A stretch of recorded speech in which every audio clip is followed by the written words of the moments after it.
worst possible thing you could say when you walk into a car dealership. I spent 5 years with Mercedes-Benz, 5 with General Motors, and the worst thing a person could say when they walk in is, if you could just get me to this payment, we got a deal. So your loan's probably still like 19, which means you got to pay to get out. You're upside down. It's called negative equity.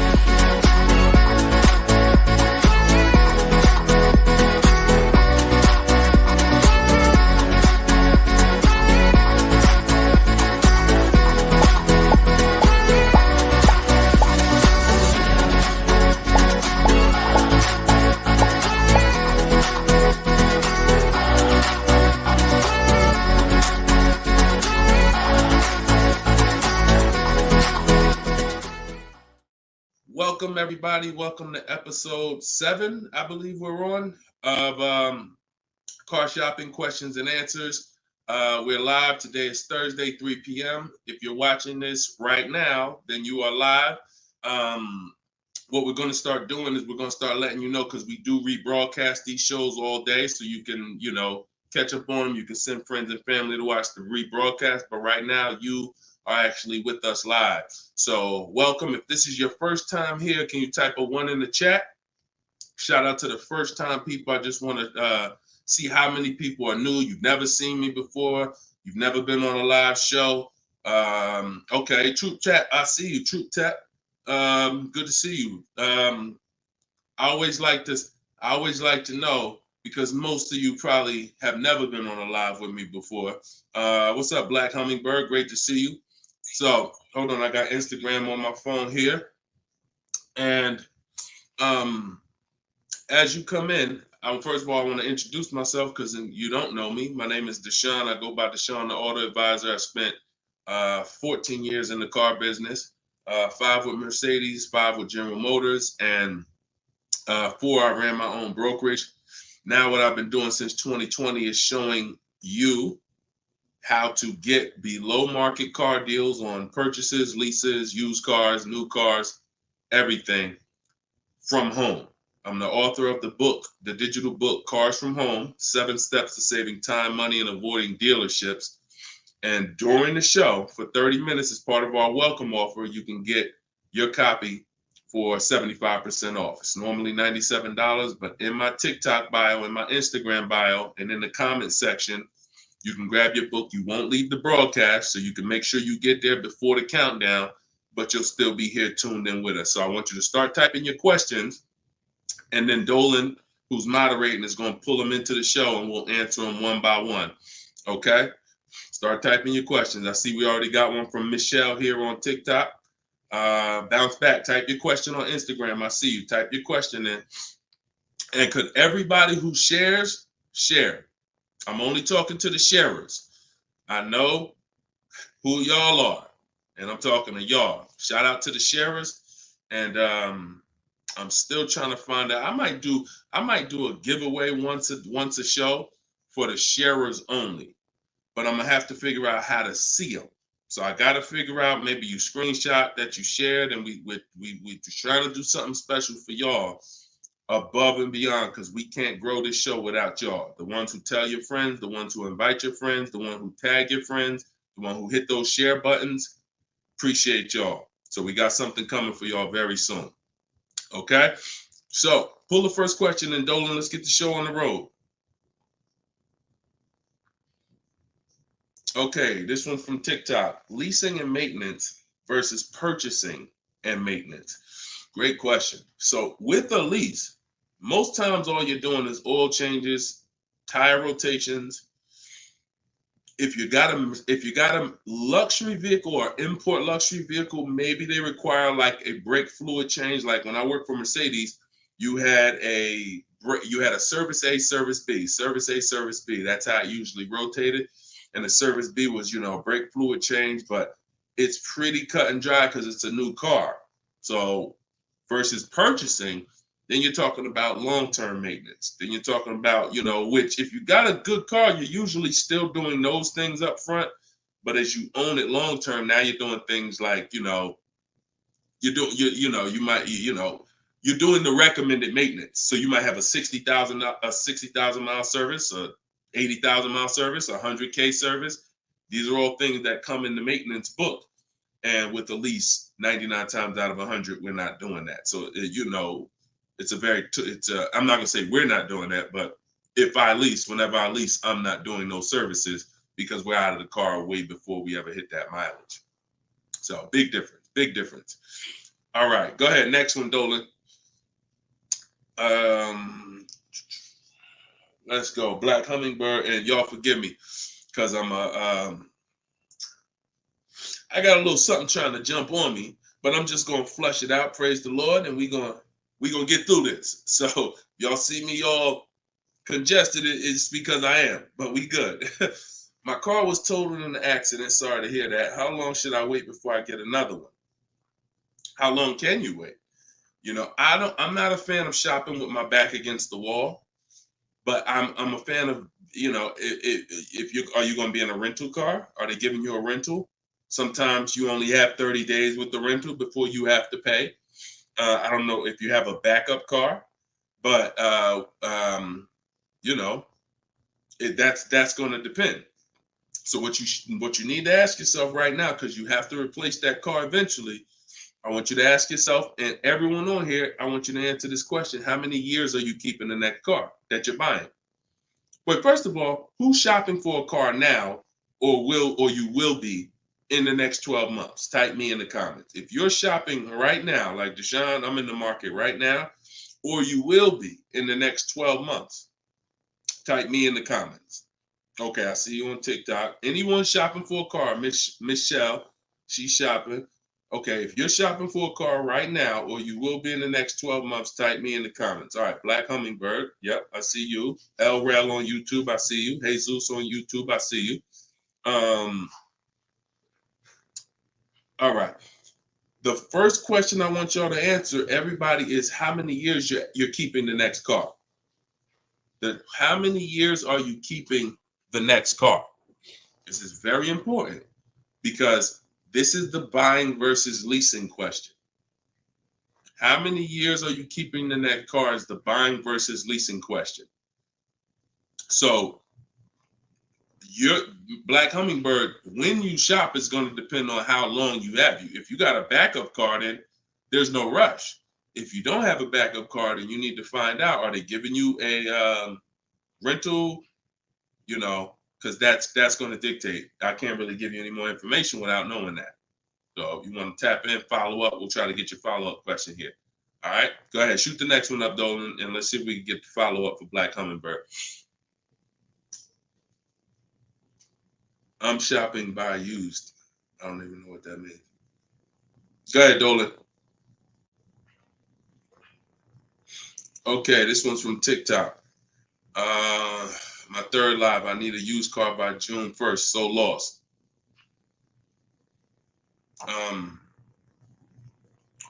Where you lost? Everyone learns differently. So you have to ask yourself, how do you learn? There are people on these lives, we've already gotten DMs and emails saying that people use the show, they use the strategy, and they got cars. So we've already got, and we've only been doing these shows for a couple weeks now. That's because they can learn that way.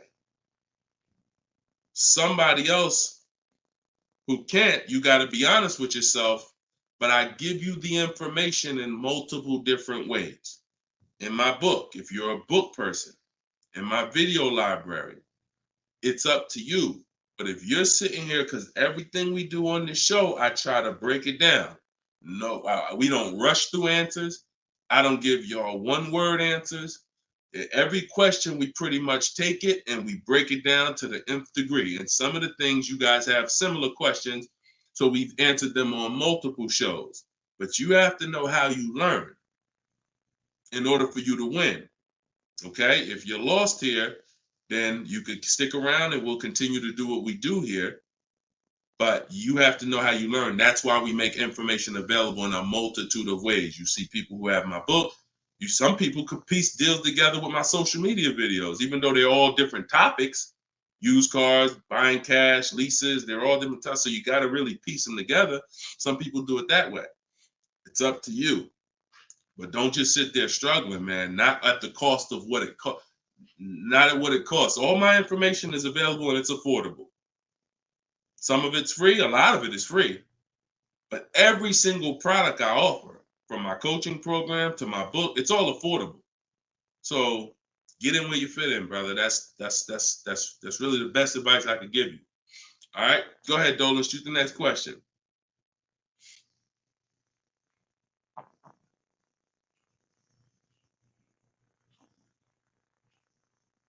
Okay, this one's from YouTube. LRel, what's going on? Peace, Deshone. I'm in the market for a used pickup truck for work. Never had one. How do I narrow down a reliable make model?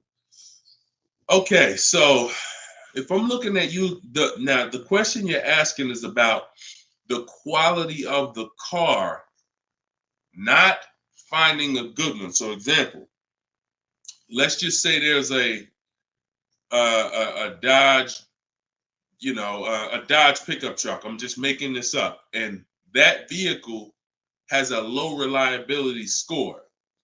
It doesn't matter if I go find a good one and I use my steps, the steps I'm going to go over with you to find a great used car, because the car overall has a low reliability score. Some Nissans have a low reliability longevity score because of their transmission.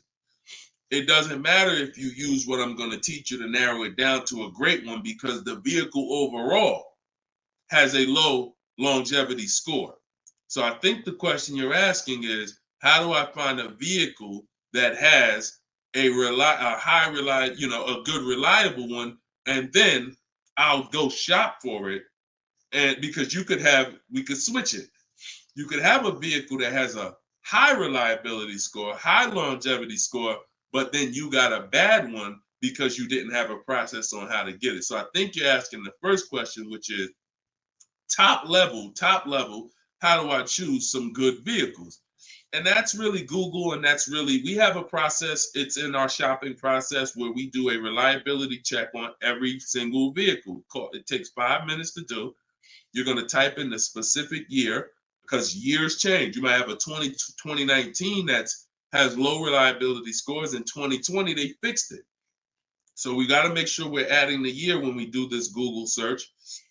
But if I'm looking for a pickup, I'm looking at like a 1500, and I'm looking at, what I need. Some people need 2500 if you need heavy duty or something like that. But then what you're doing is typing it into Google, and you're looking at all the competitors. I'm looking at the Toyota pickup. I'm looking at the Dodge pickup. I'm looking at the Ford pickup. I'm looking at the Chevy pickup. And then I'm just choosing, all right, which one of those do I like? All right, I like those two. Then I'm deciding which one I'm going to like. Now, if you're buying used, you can't test drive it, because you can't test drive a used car until literally you're ready to take it home. You can't go and test drive one here, because the one you end up getting may drive totally different. That's just the way it is with used cars. So oftentimes what you're doing with used cars is you're looking at it, you're looking at videos on YouTube, but you're going to narrow it down to what you like, usually what you see in supermarkets, parking lots, on the road. Oh my goodness. Lord Jesus, help me get through this. And then what you're going to do is you're going to do that reliability check. So you go to Google, you type in the year 2019 Toyota Tundra reliability. Then you're going to skim that first page. So that first page of articles is going to tell you all you need to know. If you see low scores, if you see 7 out of 10 reliability, just skim that. Don't pay attention to any site from a dealer. This is part 4. This is in my book, because this is step 4. Because the next step after this car passes this test is now we're going to shop for it. You can't skip this. So that's why this is a really good question. Some of you are skipping the process of doing a reliability, longevity, and initial quality check on the cars you're getting. And that's why you get cars that are in the shop every 90 days. It's not because you bought a bad one necessarily. It's because the car itself has a low rating. Transmission's going out on you because you didn't do a longevity check to see that that car is known to have transmission problems at 80,000, 90,000 miles. So if you skip this little 5-minute step, it could cost you thousands of dollars. So you want to do that reliability, skim those articles. And then because you're keeping long term, you're not leasing, you're going to do the same thing with longevity. So you're going to type in 2019 Toyota Tundra longevity. And that's when you're going to see what they're saying about the car long term. Does it, transmission issues, engine issues? Sometimes it'll say right at the top, these cars are known to last 200 to 300,000 miles when properly serviced. Then then the only mission is, all right, the car itself has great scores. Now I have to find a good one. Okay? That's step one now. Okay? That's where you start. Great question. Okay, go ahead, Dolan. Shoot the next one up. All right, we got Philip on Facebook. Would you say buying or leasing is better right now? Also, what about down payment with leasing? So, all right, you should never be in a position where you're asking yourself, should I buy or lease this car? Based on what you feel. Yeah, so I feel like I should buy. No, the buying or leasing question is based on how long you're keeping the car. I have something that I do that I teach called the 8-year rule. The 8-year rule says that if you're not buying a car to keep at least 8 years, you should be shopping for a lease.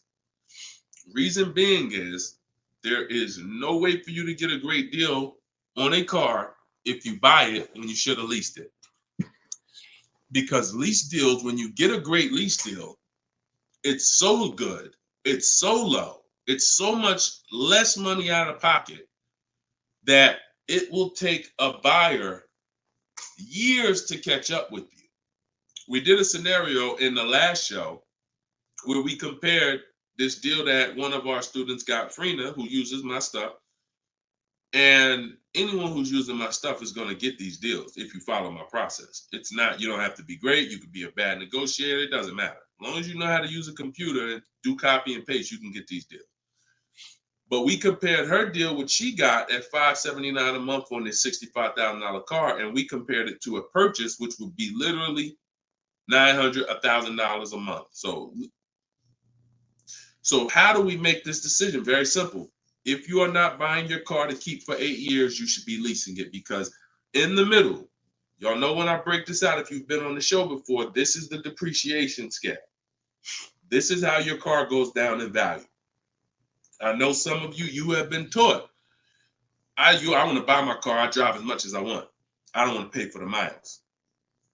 But you're paying for your miles. Because check this out. You buy your car here for $30,000.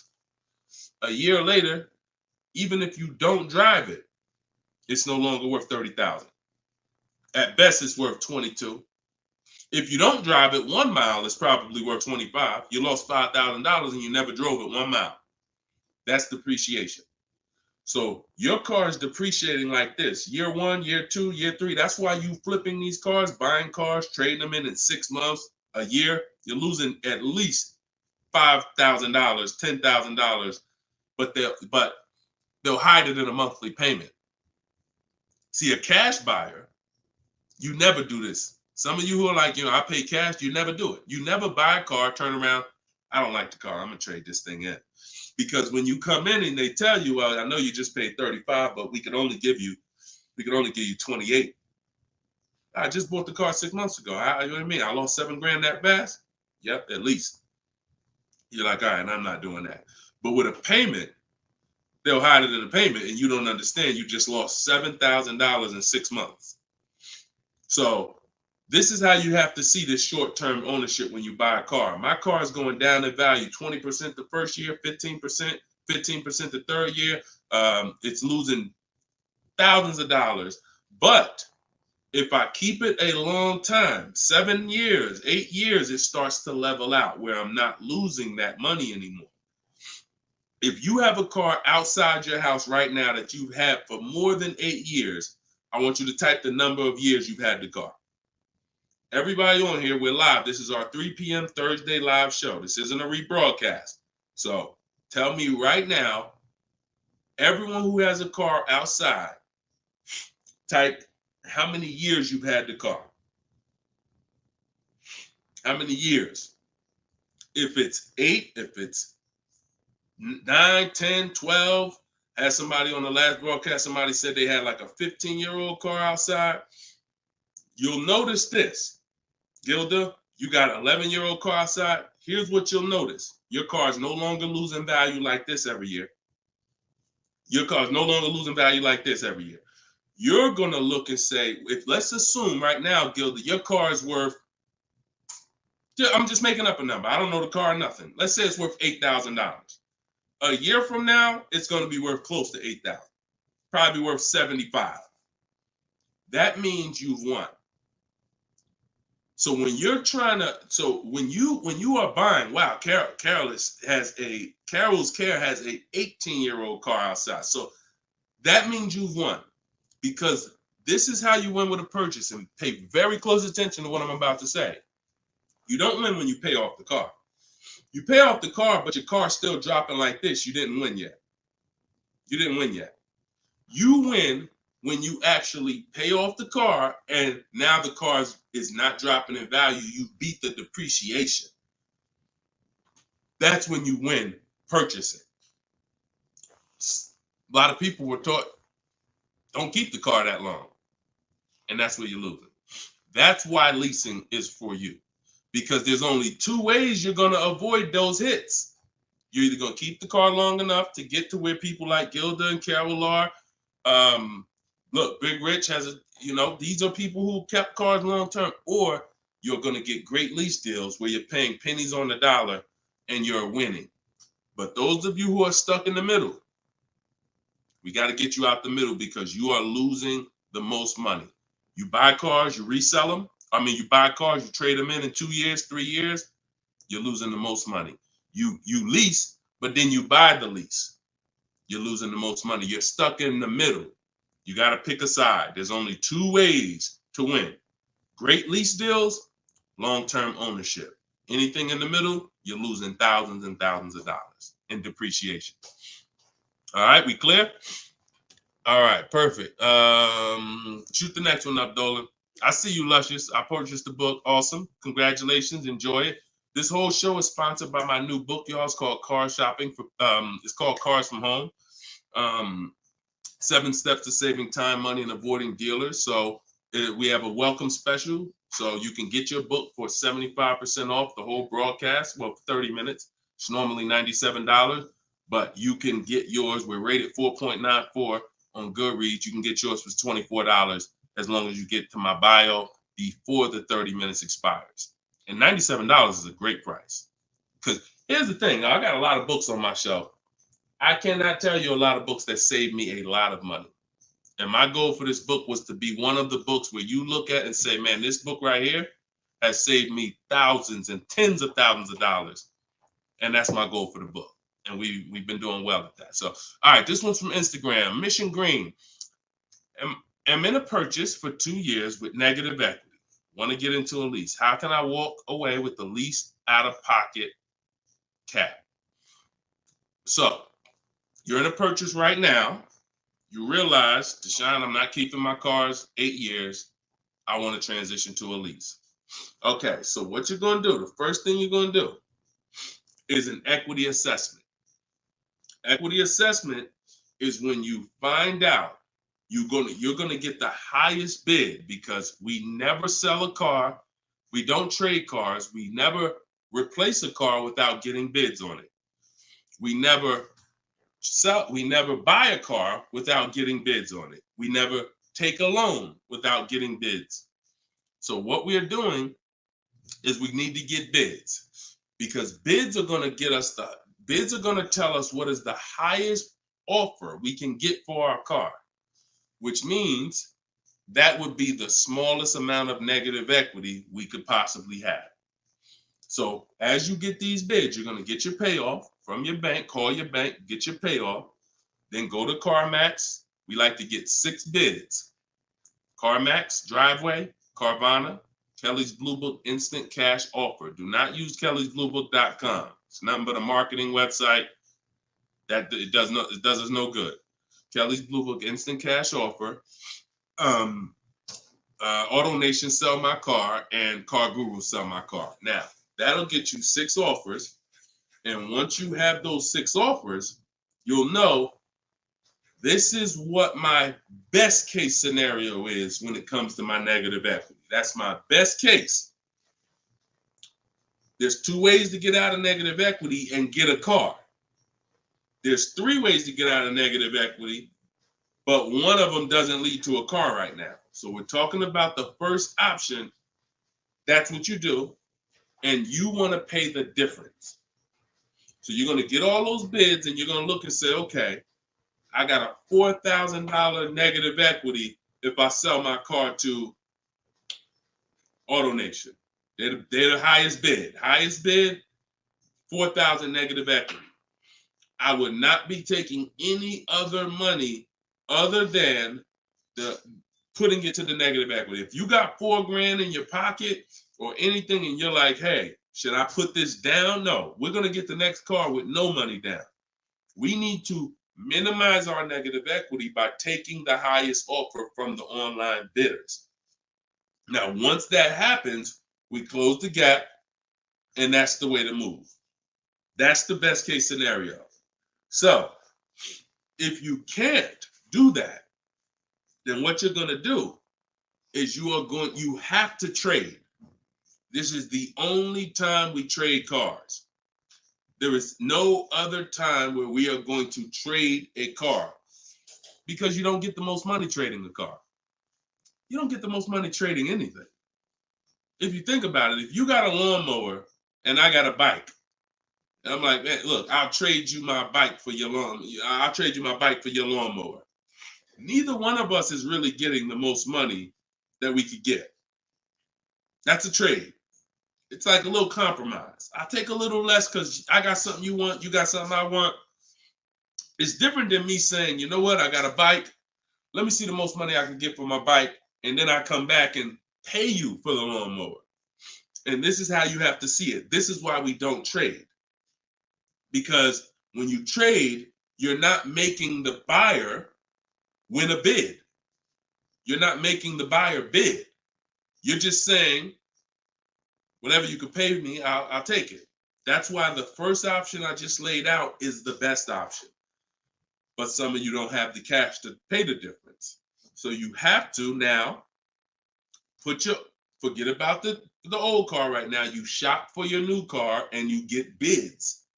So let's just say in that example, I find out I'm you.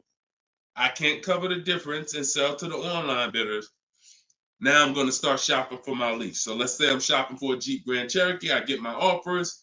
I find out who wins the bid. I identify you're the highest bidder, and I'm going to that dealer and saying, okay, you're the best bid. Can you tell me what you could pay for my old car? I'm not telling them what I owe. That doesn't matter. I'm just seeing, what could you pay for my old car? And then I'm going to have them get an offer. Now, it's not, in 99% of the time, you guys, it's not going to be what you thought it was. If your highest offer over here with the online bidders was 22, do not think that dealer who won the bid is going to say, I'll give you 22. They probably say, the most I can pay for it is 20. And you have to take it because they can't win both bids. That's just almost impossible. The fact they're going to outbid all their competition on the car you're trying to buy from them. So I beat all these other Jeep dealers to win your business, and I'm going to beat CarMax, Boom, Driveway, all these other companies and pay you more for your trade. That's not going to happen.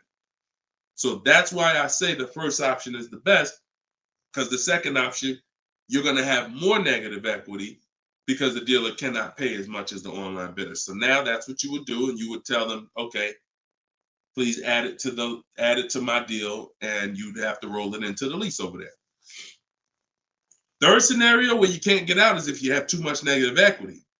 You're either going to need cash or you're going to need to pay the loan down. It's that simple. Because when you bring that negative equity over, the bank only has a certain amount that they're going to approve. If you're buying a $40,000 vehicle, they're not going to approve $55,000 because you got all this 10 grand negative equity, 12 grand, you're just trying to slap it on. You can have a 900 credit score.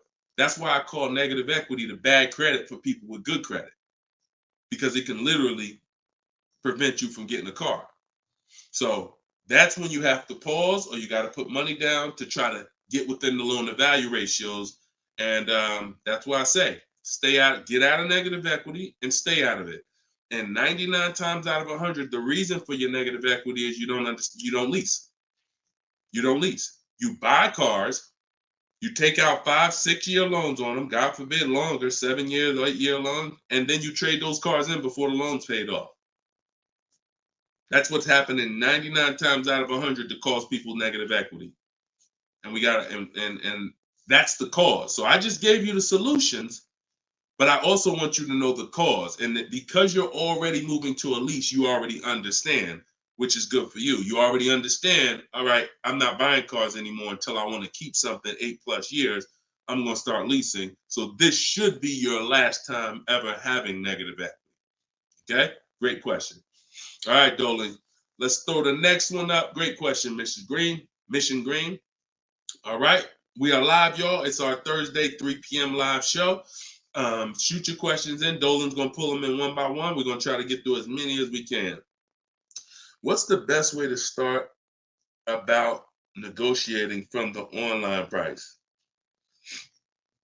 Is this for a new car or used car? This is RT. I don't want to mispronounce your name. How do I get your book? S. Lewis, it's in the comments. Dolan, can you make sure we got the comment for S. Lewis here on YouTube? For those on YouTube, in the comment, we should have a pinned comment where you can just click it. You go to deshonsbook.com, or you might be watching us on a screen. If you're watching us on a television screen, you can scan that QR code with your phone, and you can get it that way. If you're watching us on TikTok or Instagram, you can go to my bio. There's a link in my bio, and you can grab your copy. And you won't leave the broadcast. You'll still be able to hear us, but you can get your copy before that 30 minutes expires and the book goes back up to $97. Okay, when are you really live? I'm live right now, TFD. I don't want to mess up your name. So, all right. So I can't wait for you to answer, but what's the best way to start negotiating from the online price? So let's just assume are you talking about a used car? If you're talking about a used car, here's what you got to know. There's two types of dealers. One dealer posts great prices and sells cars very fast. That's I didn't witness this until I worked for a Lexus deal. I worked for Lexus for like 6 months. It wasn't for me. Great car, but it wasn't for me as far as the dealership. It's just I had already sold Mercedes. Mercedes was a little bit more exciting clientele because it's just a bunch of different people. There's luxury people, there's sports people, there's performance people. So I went back to Mercedes. But what I saw with this dealership was big on volume. Great price, not going to mark the car up a lot. So if you come in thinking, or if you call thinking, hey, take $3,000 off because you're programmed to negotiate, you're not programmed to know a good price. See, when you know the used car market, which is what I teach, this is what I teach in my book, it's what I teach on the show. You need to know the used car market because, and remember what I'm about to say, this is very important. What's hurting you is you don't even know a deal when you see it. I've had people who are looking, I'm literally making them an offer that I know the dealership is daggone my manager don't even want to do this deal, but they need it. We need the deal. We behind on our numbers. I'm selling the car. We ain't making, it's like pretty much a break even triple net deal. And they're still looking and questioning it. There's nothing we can do. And the reason why I never get in that situation, and the people who listen, if you listen to me, you'll never be in that situation, is because when you have multiple offers, you know a deal. See, the reason why those people would question if this was a deal, they didn't have enough offers. They didn't see that there's offers $2,000, $3,000, $4,000 more than the one I was making them to know confidently, Deshone, this is better than every offer I got so far. Let me take this and get up out of here. So you don't know a deal when you see one, and that's hurting you because someone who knows a deal, like me, or like somebody that listened to me, give you an example. Some of you are in the same town as some of you have my book. And some of you are actually shopping for the same car that someone else on here is shopping for. that means y'all are competing. So someone who's using my stuff and who knows a deal and who's sitting here talking to multiple dealers while you looking at one dealer slow and doing this, they're going to get that car out of before you even have a time to wonder if this was a good deal. Oh, you know what? That is a good deal. Let me call them back. That car's gone. It's gone. So that's the first type of dealer. They price the cars to sell and they're not going to be online for more than 24, maybe 48 hours, and they're gone. The other used car dealer is dealers who price them high and they prepare to negotiate.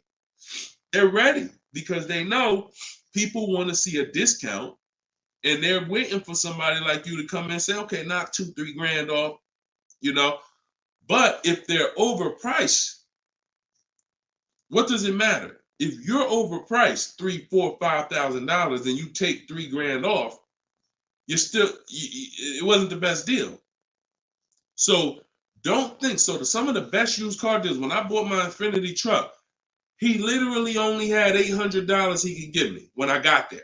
I didn't ask for it when I was on the phone because, again, what I say, I'm trying to teach y'all the psychology. I don't want you to know everything that goes on behind the scenes. I just want you to know what to do. But every now and then I got to tell you why you should be doing this. When that car comes on, and that dealer knows this is the best price in the market, this car is not going to last for 48 hours. You call them and say, hey, could you do another 1,000 off? Click, not even interested. One, the car just got here. I don't know who you are. I don't know if you're serious. Listen, we ain't got no time for that. What we do when we find that best car is we know we've done all our research online from home. I'm on my way. Only thing I need to know is, has the car been smoked in? Because I can't see that online.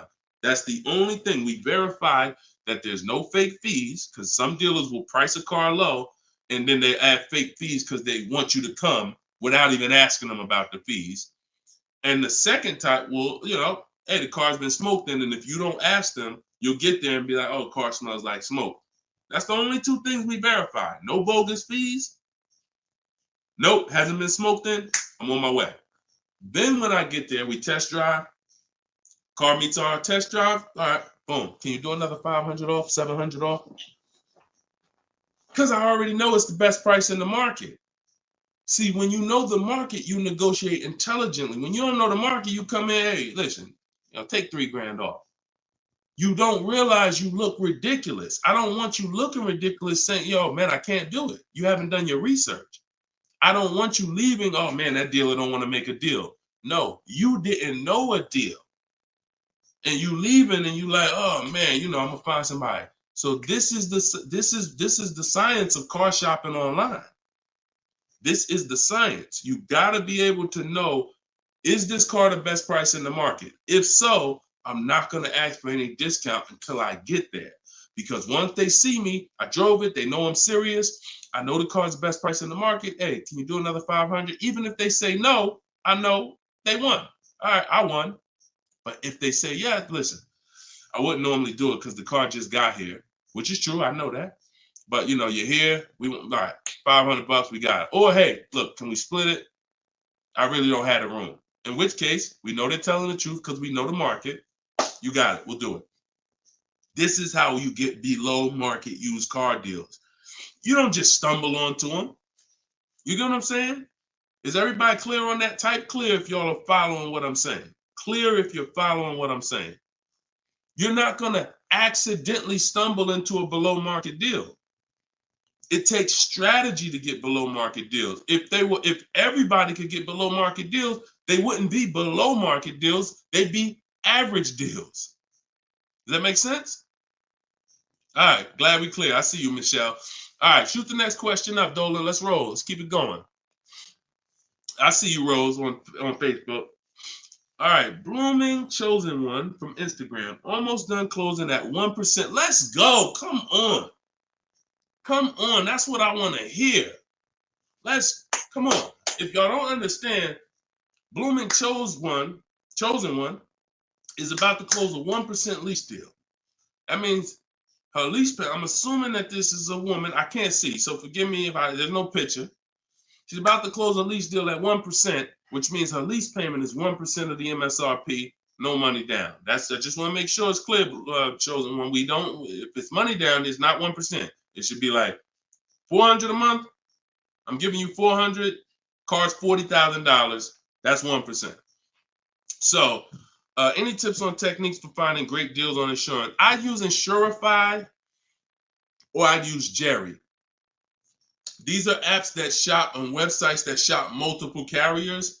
And I know it's Kayak and stuff like that, but what I found is Insurify has like insurance companies that we don't know about. It's painful shopping for insurance unless you have something that's actually, because think about all the insurance companies around us that will want to give us auto insurance. We don't know about them now. Small companies, they don't have the advertising budgets. So you want a tool that's going to connect you with all these insurance companies, not just the big name ones that we all know, Liberty Mutual, State Farm, that got the, $1 billion marketing budget. Some of the smaller insurance companies, we want to get those offers. And so Insurify.com, I'm not sponsored by them. I just love multiple offers. So I love multiple offers. And so any tool that gets me multiple offers on anything, I love. So yeah, that's what I would say. So keep me posted. I told you, I want to see your deals. See, she ain't even say what car she's looking at. That's how we know. See, people with no skills, all they talk about is the car. Just got the new Range Rover. Yep, just treated myself. Retirement gift. All they talk about is the car. And I'm not stepping on your toes, but you like Deshone, that's me. That's me. I know who I'm talking to. When you start getting skills and buying cars, making people bid 90 minutes from home, using my systems, the first thing that you're excited about is the deal. The car is second, but the deals, once this deal's closed, now I'll get excited about the car. All right, good job. Great job. I love it. Go ahead, shoot the next one up, Dolan. All right, from TikTok. Is it true that there is no need for down payment? That if you do it, it goes to the salesperson's commission. If you do it wrong, if you are doing a down payment, it's between you and the lender. If you go in and you're a payment shopper, then your down payment is usually going to go to commission. A payment shopper says things like, how much does that car cost a month? Okay, that's a little high. Could you get it to, could you get it like under 6? As a payment shopper. No idea about the numbers, just talking about payments. If you stop doing that, and if you've done that, see, I don't want to, look, I hope we're building a community here where people could be honest. If you've done that, type ouch in the comments. If you've gone into a dealer, looked at a car, and said, how much those run a month? What kind of monthly payments are on those? And I know that there's some people who are not gonna be honest, but this is how a lot of people shop. It's a payment thing. Yeah, okay. I appreciate it. I see. All right. I see we got some. All right, we got some people being honest in here. I see you. I see you, Michelle. I see you, Bye Lion. Not Michelle. So that's where you get in trouble. So what do you do outside of that? You separate the payments from the car. The payment you handle when you're shopping for, look, Byron on YouTube said, ouch, just experienced this past weekend. It's terrible out here. It's great out here for us, okay? It's terrible when you have no strategy. It's terrible if you're winging it. It's great out here for us. Like, and I'm not even saying that, underplaying that. Like, I've been doing this so long, and I got just so many people that done learn from me, and so many people getting cars. I got a private group, so I get to see this stuff. You know what I'm saying? I get to. If you guys been on these shows, I share people's stuff. I share Tope stuff. Greg's deal. This is our book, 4.94 on Goodreads. Get your book 75% off, or you can wait and miss the 75. You can pay 97. Either way, it's worth it.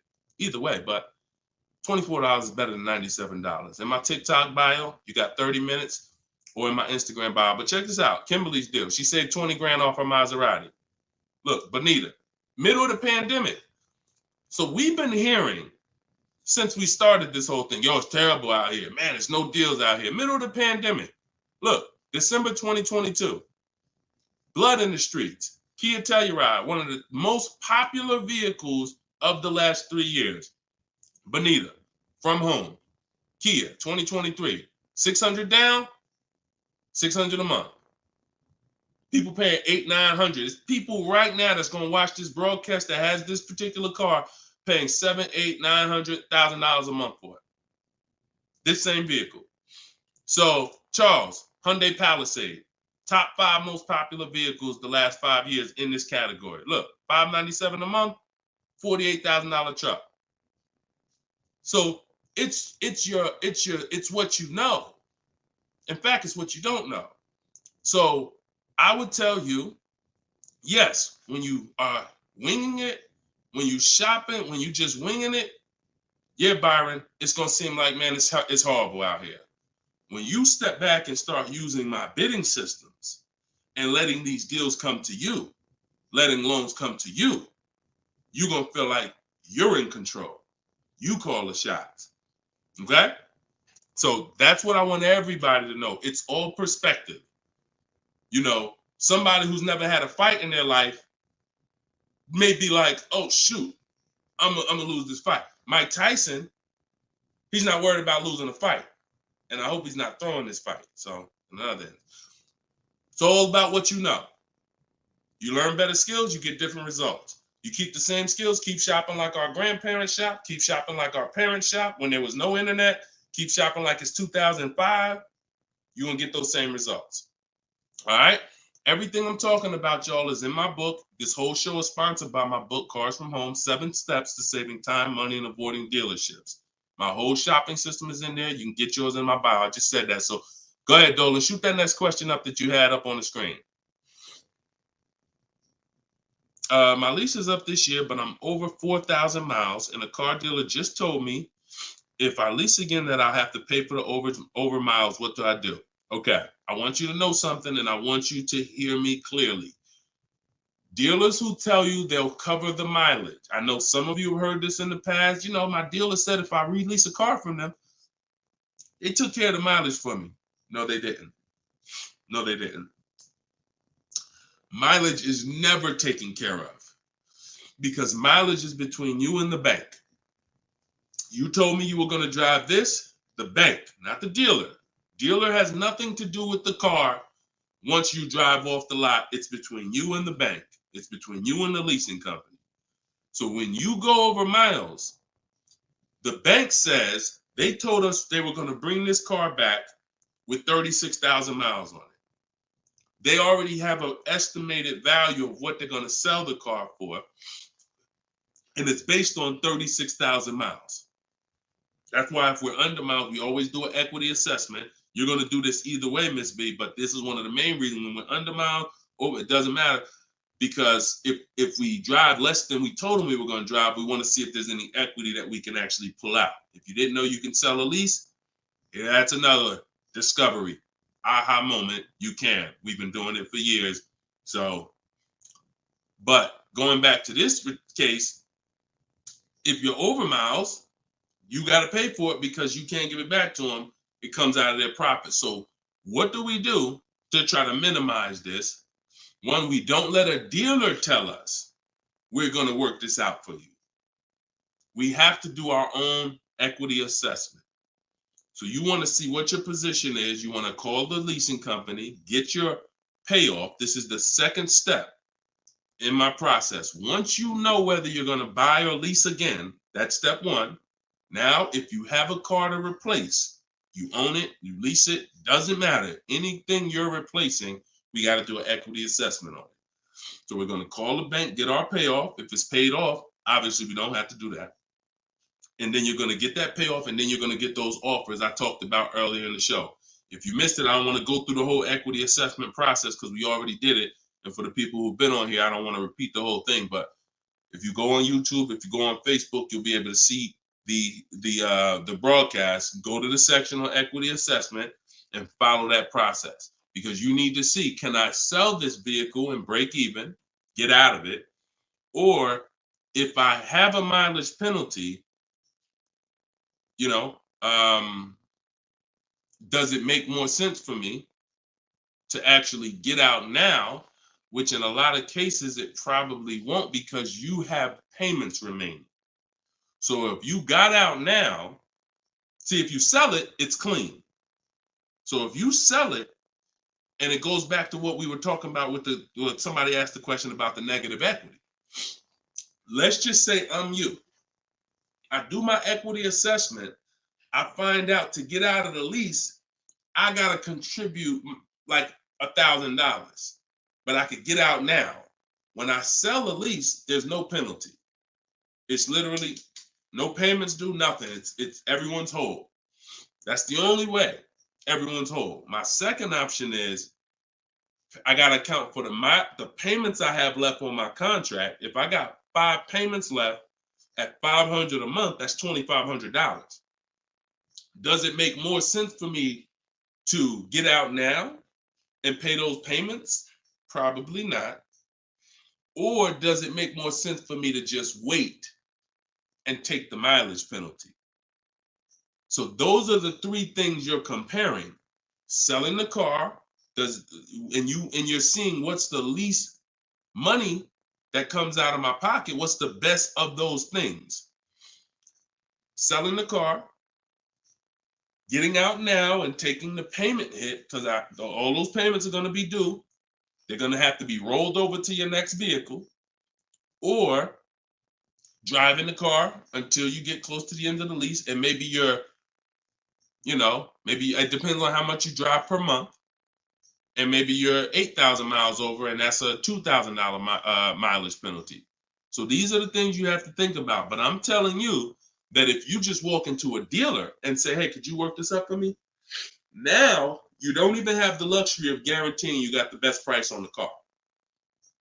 So now, because they see you as desperate, oh, she needs help.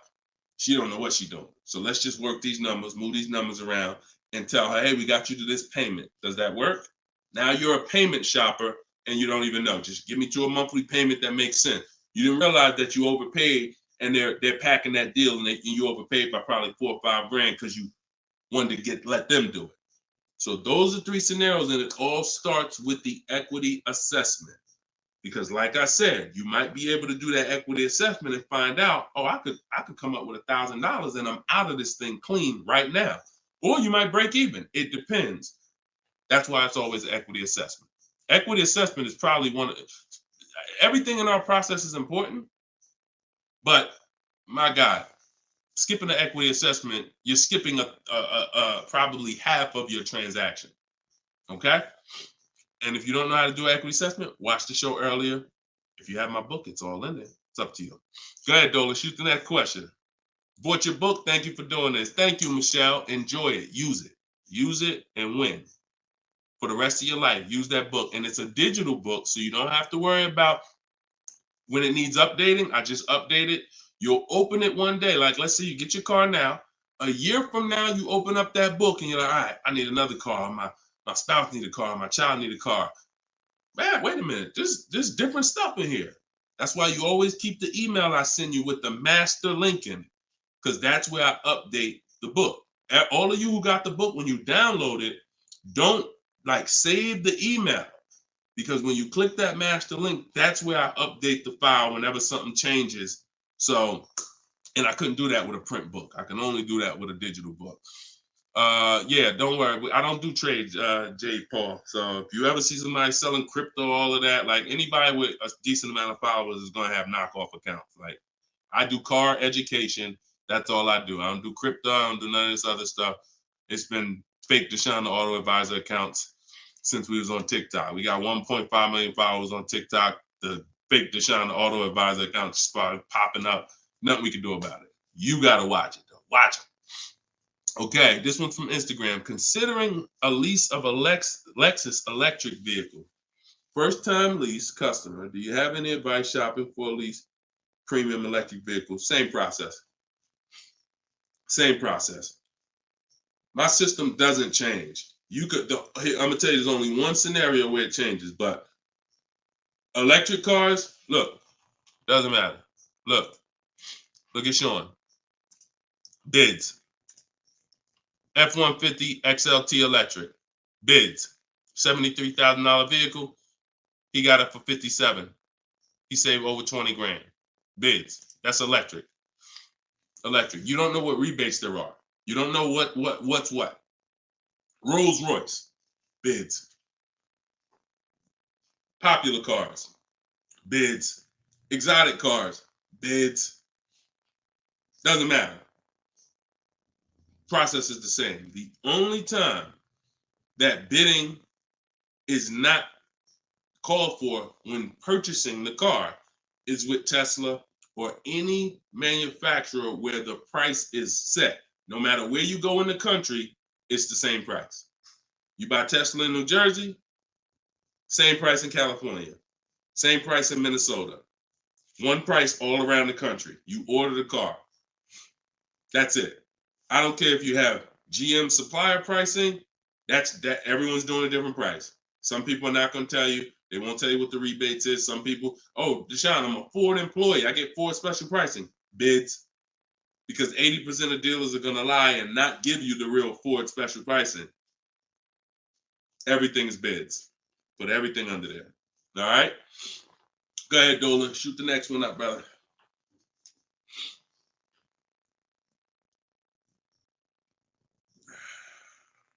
No, you don't bid. You don't bid, Coco. You're making people bid. This one bounced back, Brian from Instagram. What's up? Hey, bro, I recently financed the BMW 330M, but the problem is they gave me a high APR. Sounds like a payment shopper. Listen, we got to take responsibility. You accepted a high APR. Now, how do you get out of it?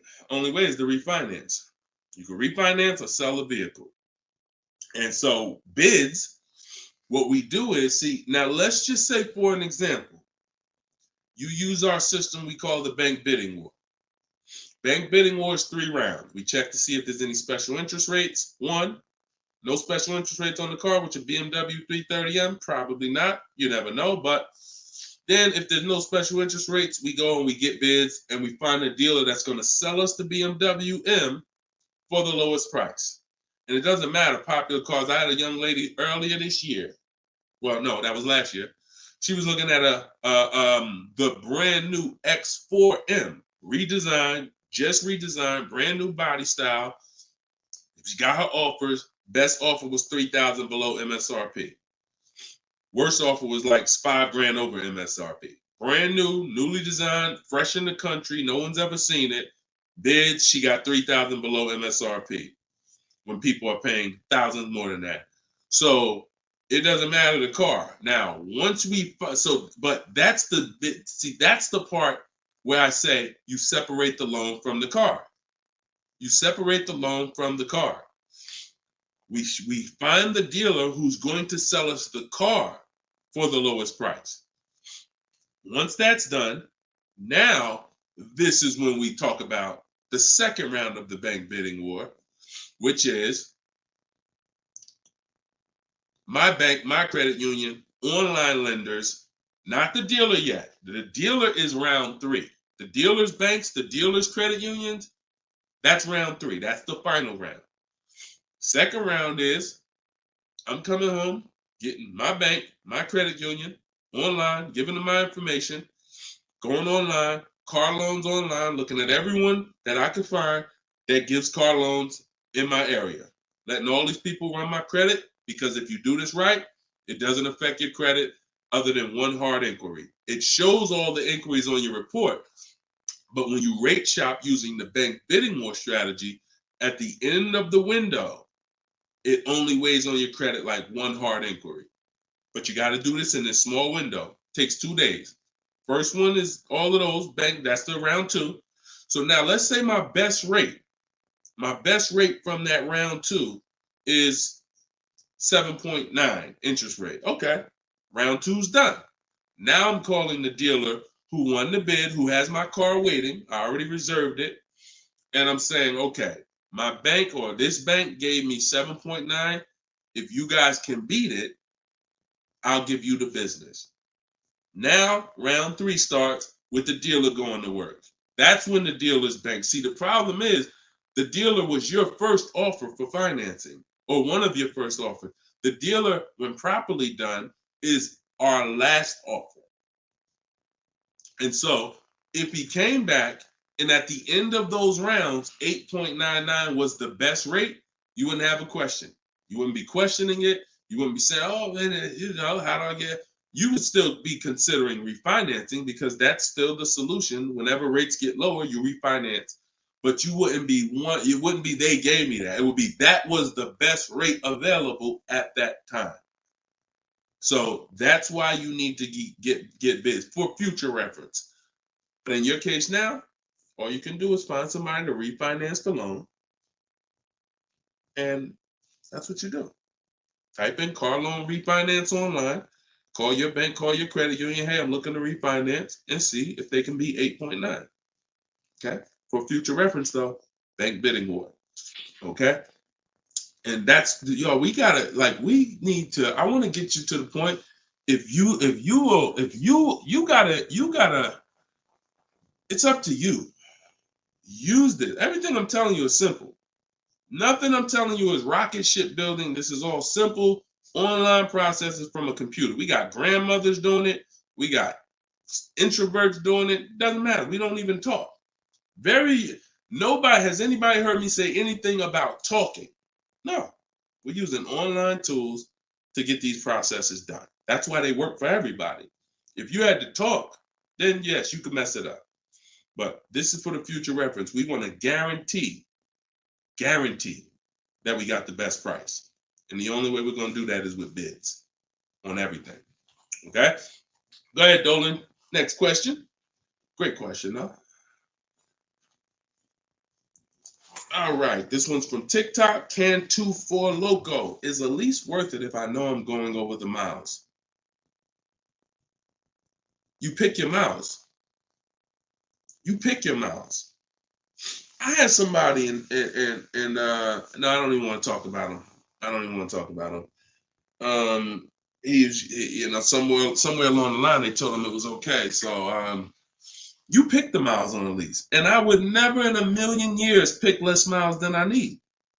10,000 miles per year, 12,000 miles per year, and here's what happens: if you see somebody who's intentionally picking less miles to save $20 and to go from 10,000 miles a year to 12,000 miles per year is probably like $20 a month.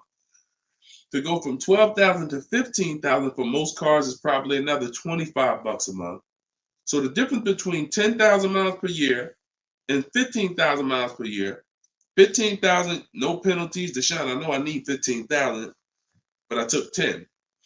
So you're going to do 15,000 anyway, and you're going to be penalized for the 5,000 per year over at 25 cents a mile. Instead of paying the additional $45 a month, which would be way less than the penalties, because 5,000 miles per year, 15,000 miles over at 25 cents a mile is $3,750. $45 a month times 3 years is $1,620. Numbers are numbers. $45 a month more to my lease contract from the beginning, because that's the mileage I really need. I'm paying $1,620 extra over 3 years to have a comfortable lease experience, no penalties, and I can enjoy my lease. Versus taking 10, knowing I'm going to drive 15, and then looking and saying, dang, I'm over miles by 15,000 miles, and how can I avoid this almost $4,000 bill that's coming? Choose your mileage wisely. Deal structure. Step 3, I got a whole step in my process on deal structure. This falls under deal structure. So we never take a lease knowing we're going over the mileage. We just never do that. We're setting ourselves up to not enjoy the lease. For what? That's it.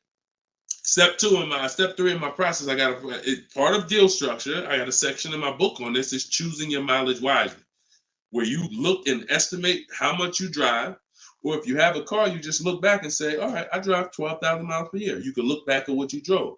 If you don't have a car, then you're just going to look and say, all right, how many miles do I drive to work? Okay, and you add the miles up, and you'll see throughout the year. Oh, plus I'm gonna take a vacation. I want to go down. I want to go on vacation 2 times a year. That's gonna be another 1,000 miles each. All right, perfect. I need 14,000 miles a year. It's a 5 to 8 minute exercise, but you haven't been taught to do it. So there's nothing in my. I don't skip anything because I've been doing this since 2006. I've seen thousands of scenarios working in dealerships, General Motors, Mercedes, thousands. And every time I see something that is horribly wrong, that's costing somebody money, I just made sure I added it to my process. Okay, I'm gonna make sure anybody who listens to me doesn't do that, because this is what happens when they do that. So we got to choose our mileage wisely to actually enjoy our lease. Okay. All right, y'all. Look, we hit 1 hour and 6 minutes. I'm gonna wrap it. I usually try to go like 1 hour and 15 minutes, but as y'all can see, I'm actually struggling to get through this. I need to go and get me some tea, and that's what I'm gonna do. This is our second show for the day, and some of you may be watching us on a rebroadcast, but right now we're live. We've been live Monday, Tuesday, just so y'all know, and I'll probably have a link in my bio by tomorrow to our calendar. But most days we're going live Monday and Tuesday, Thursday and Friday. We're going live at 12 noon Eastern time, 3 p.m. Eastern time. So that's when our show is going to air live. And every time you see us on a rebroadcast, we're going to have a sign on the top that says rebroadcast. So y'all know, okay, this is a rebroadcast. In case I couldn't watch the whole show, I was at work. So we rebroadcast all the time. But yes, always a pleasure, y'all. Let's keep winning. Shout out to the people who got my book. I appreciate y'all. Thank you to those who reviewed it, who helped us get to 4.94 on Goodreads.com. I appreciate you, and continue to use the book and continue to unlearn the bad stuff you learned about car buying. If you don't hear me say it, that's because I don't do it. And no one who listens to me does it. You hear somebody say, yeah, I was in the dealership. I was in there like 4 or 5 hours, but man, I was using what Deshone teach. You wasn't using what I teach, because we're not in dealerships more than 30 minutes. 30 minutes, tops. If we in there for more than 30 minutes, you could clearly say, this ain't what Deshone teach, because I'm only here to test drive, or I'm only here to pick up my car if they don't deliver. That's the car's own way. So you can get your book in the bio, 75% off, as long as you didn't miss the countdown. Even if you missed it, it's $97. Great price, but all right. Let me get up out of here, y'all. And always a pleasure. God bless y'all. And make sure you like and subscribe if you enjoyed the content. Tell a friend. All right. I'll see y'all on the next show. God bless you all.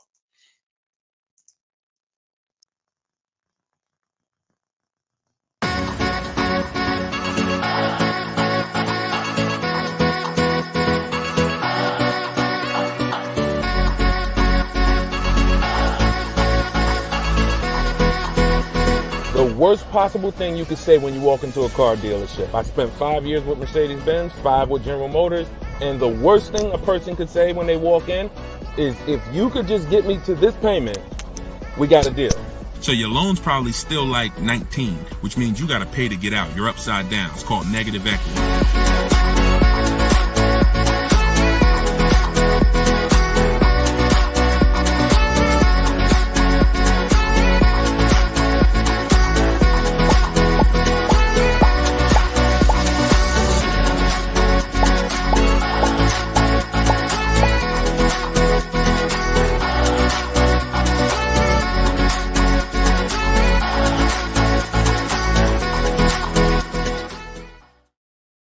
What is going on, everybody? Welcome to episode 9. Maybe episode 8. Either way, I'll make sure the right episode is in the comments. But welcome to Car Shopping Questions and Answers. This is our live show. It is Monday. This is our noon show. We want to make sure that you know when we're live and when we're rebroadcasting. So every time you see the rebroadcast, you'll see a badge that says previously recorded or rebroadcast or replay. But whenever you don't see that badge, then you know we are live, and you can engage with us and ask your questions, and we will make sure that we get through as many as possible. So come on in. Everybody just come on in. I'm actually just sharing this broadcast on Facebook now. And on TikTok, welcome. I see you, Claudia. I see you, Dreamer. You guys can start typing your questions in. And let's do a little housekeeping first while we let the first couple questions come in. If you don't know me, this is your first time ever on a live with me, type the number 1 in the comments. I want to give a welcome to the first time people who've never been on a live with us before. And welcome back to the people who've been here before. I'm your host, Deshone. I'm known as Deshone the Auto Advisor. I spent 14 years in the car business with Mercedes-Benz, General Motors, and running my own brokerage. And now what I do is I teach people the science of car shopping from home. I'm the author of Cars from Home, my new digital book, 7 Steps to Saving Time, Money, and Avoiding Dealerships. And everything that I talk about, everything if you've seen any of my social media videos, everything is based on one of the 7 steps in our shopping system. So we don't hold back. So you guys can come in. I see a lot of people on TikTok coming in. Could y'all start tapping the screen if you're going to spend 10, 15 minutes with us? We're usually here for at least an hour. If y'all can start tapping the screen so we can let TikTok know we're about to talk some serious money over here. Frankie, I see you. Good to see you, Frankie boy. Thanks for sharing. Shout out to the sharers. And whenever we have the first question, we will certainly get down to it. Also, if you, all of you do have the opportunity to get my new digital book at 75% off. I always like to let you know about this welcome offer. The book is normally $97 and it's currently 4.94 stars on Goodreads.com. So thank you to all of you who have taken the time to rate the book, to review the book. But most importantly, thank you to everyone who's using the book so that you can stop car shopping like our grandparents. No offense, but most people are shopping the way our grandparents shopped before there was internet, before there was leverage. And my mission is to show anyone who's willing to listen how to stop doing that and how much money that's costing them today. All right. Did we get the first question yet, Dolan? If not, then listen, you know I could keep talking. Okay, here we go. Instagram. Shout out to Instagram. All right. How long should you wait to refinance? It's a good question. I would refinance when it makes sense. If you have rates are high right now compared to where they were a year ago, 2 years ago, 3 years ago. So if you guys are in a higher interest rate than you could qualify for today, then you want to refinance as soon as possible. If you have an 8% rate and you could refinance to a 6% rate, you guys know on this show, if I talk about the money, 2% on a $30,000 loan is thousands. That's not hundreds. So if you have it, on some of you have improved your credit. So you may have had a lower credit score a year or 2 years ago when you got your car, but now your credit score is higher. So you want to make sure you are following this guideline though. Most of the people who want to loan you money want you to take more for longer. That's just what they want you to do. I am of the mindset of you don't want to stretch the loan out long. You don't want to stretch the loan. You don't want to stretch so if you've already paid for a year or two, you don't want to stretch the loan out longer because they'll want you to take it longer. They'll tell you right up front, if you take a 6-year loan, your payment's going to be this. Meanwhile, you've already paid for 2 years. Don't fall in love with the new lower payment. Fall in love with paying as much as you can at the higher interest rate. So if you can pay a higher payment for 4 years, pay the highest payment you can to get the loan out of the way faster. Don't be tempted to stretch out the loan and go longer with it. Or else you're falling into that trap. Like I said, people want to loan you money, want to lend you more for longer. They take it for 6 years. You could always pay it off earlier. They're hoping you don't.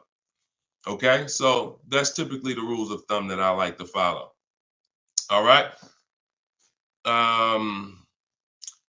This is from Instagram. Well, this is Luna. I was desperate and just got the first deal. I set a very high payment. Can I refinance for a smaller amount? Luna, weren't you on the show a couple days ago? I was desperate and just got the first deal. I set for a very high payment. Can I refinance for a smaller amount? It's probably going to be early for you to do that. Did you? Hold on one second. If you hold on, let me open the Instagram comments so I could actually see. I know Dolan's bringing the comments to the show, but I want to make sure I could actually see the Instagram comments. Hold on. Okay. So because if you just got the vehicle, I mean, you could try to refinance, but it depends on how high of a rate they gave you compared to what you could have gotten if you would have followed like our bank bidding war process.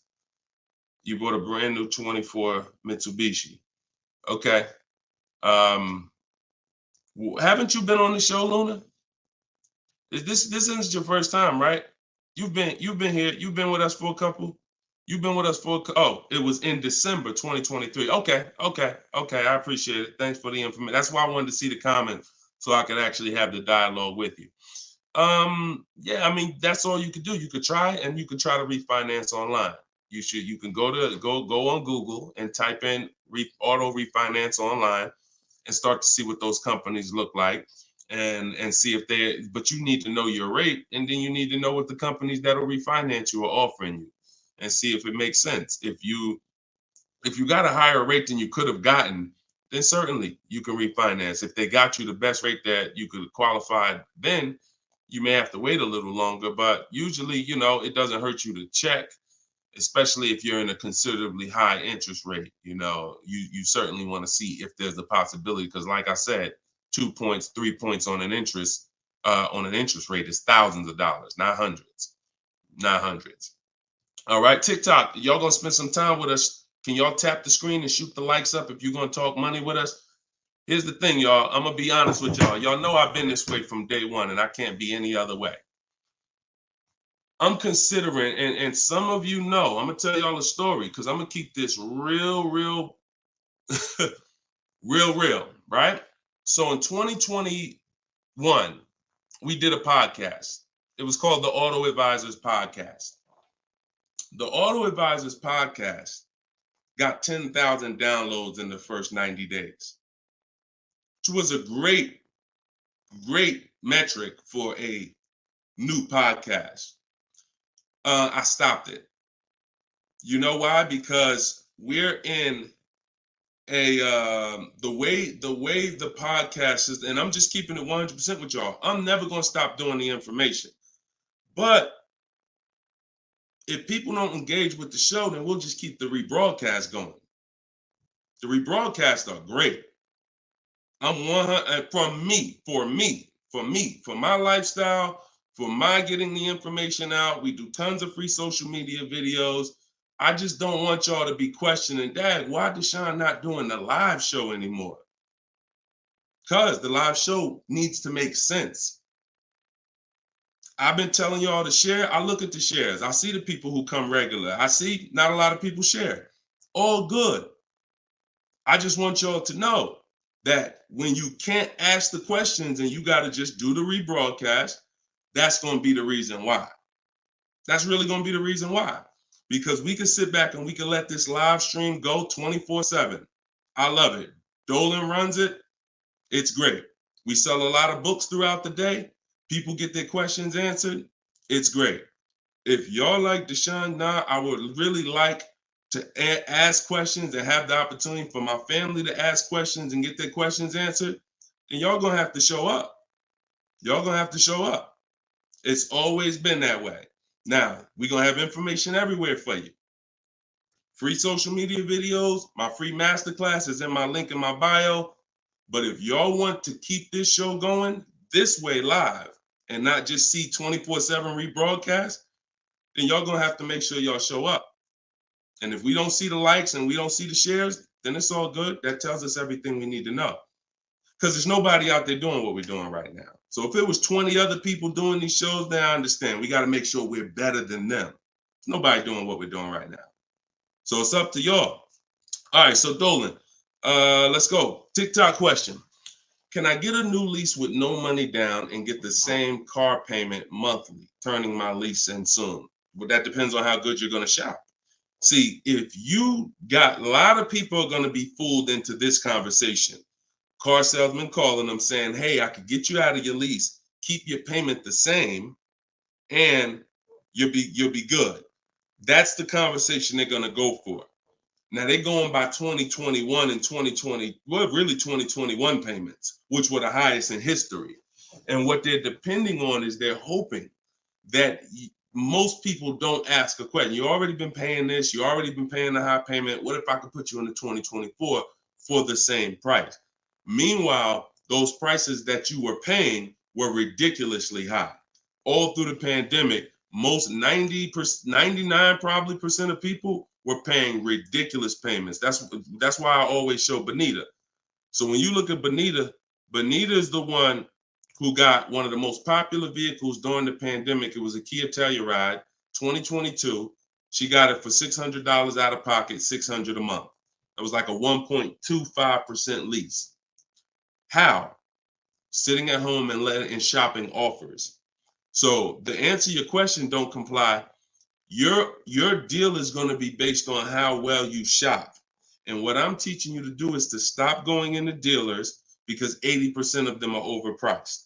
So you're going to go into a dealer, do your test drive, and then you're going to come home and you need to get at least 5 offers. Now you could do it my way. In my book, I have a strategy called the 25 to 5. We go online, we go to the dealer's websites, we put in what we want, 25 dealers' websites. It's a copy and paste template. Then we have conversations by email because out of those 25 dealers, figure about 10 are going to have a car we want. And then we're looking to get 5 to 7 offers. If you shop the right way, you're not shopping the right way if you don't see a $150 to $200 difference between your offers. You're just not shopping the right way because we know I've helped. Personally, we have about 1,600 people in our car shopping course, in my coaching program, and we probably have about 6,000 people who have my book. That's enough data for us to know when people send me their deals, 80% of dealers are overpriced. What's the message then? If you don't get 5 offers, you're going to overpay. Hands down. Not 3, not 4. Now, some people with Charles, if they're shopping for a really hot vehicle, like Charles got a Palisade a little while ago, he got 10 quotes. So he reached out to 35 dealers. But look what he's paying. $48,000, almost $49,000 vehicle, he's paying $597. And both of those deals were no money down. So if he didn't know how to shop, then he would be paying $700, $800. Some of you may be looking and saying, Deshone, man, I got a Palisade and I pay a lot more than that. Or, hey, but that's going to depend on how you shop. You must get at least 5 offers if you're truly going to see the bottom of the market, because 80% of dealers, 4 out of 5 are overpriced. So certainly you could do deals with no money down. It's not even a question. And don't pay attention to commercials, because what you'll see is neither one of those 2 deals that I just showed you were from a commercial. They'll probably, when you look at what a commercial says you can lease a Kia Telluride for, especially or a Palisade for, especially a $50,000 Palisade, it would be a lot higher than this, and it would be with 1,000 down plus tax plus fees. That's why you can't pay attention to commercials. So that's the answer. Don't pay attention to commercials and get at least 5 to 7 offers. If you do it my way, it's quick. Takes about 20 minutes to contact all the dealers, and then you're using my email templates. Because what you got here, this is very important, you guys that are going to have conversations with dealers by email. You must know how to keep the conversation on your terms. You must know how to keep the conversation moving forward when people ask you, hey, can we get on the phone? Hey, can I get your phone number to call you? Hey, when can you come in? You must know how to have the conversation stay on your agenda. That's why I wrote the scripts. But even if you're not using my book and my scripts, make sure you are committed to staying the course, that you're not getting on the phone, you're not coming in, and that you're going to be shopping from home. Okay? Because salespeople will try to get you to come in. All right, go ahead, Dolan. Shoot the next one up.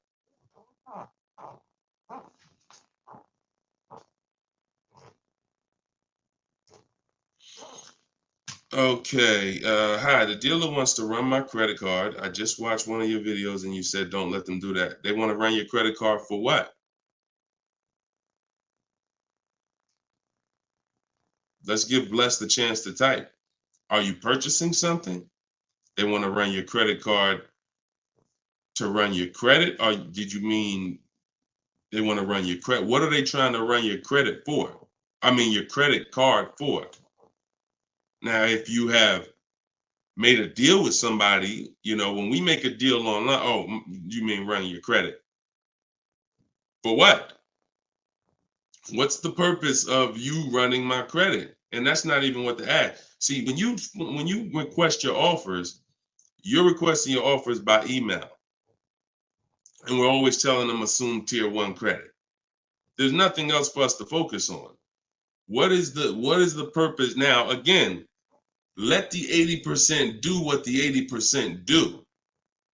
Lie, tell you stuff. You need to have other dealers in your inbox to know. Sometimes people say, well, Deshone, this dealer said, this one dealer said they don't lease. I said, okay. How many other dealers that you talked to said that? No one yet. Okay. When 80% of them say that, that means they don't lease that car. One dealer, they might be having customers come in, don't know what they're doing. Oh, yeah, no, we don't lease. Oh, okay. Well, I guess how much is it to purchase then? So let the 80% do what the 80% do. When we shop by the numbers, and when you shop by the numbers, you win, because if this dealer lies, the other dealer is exposed that they lied. So one dealer says I can't lease, and then 4 other ones give me a lease offer. Clearly, you were lying. So don't worry about what one dealer says ever. That's why you need to be having multiple conversations at all times. Trying to get my payoff, my car finance. Shoot Jerry's. Can you put Jerry's question up from Facebook here, Dolan? Okay, trying to get my payoff. Thank you, Dolan. My car finance company says contact dealer. Should I contact dealer? What the heck kind of broke leg, half-wit finance company you with if they telling you call a dealer for your payoff? What's the name of the company? What's the name of the company? You got to realize how the banks is in bed with some of these dealers, and you're going to understand that. The dealers couldn't have did Hyundai.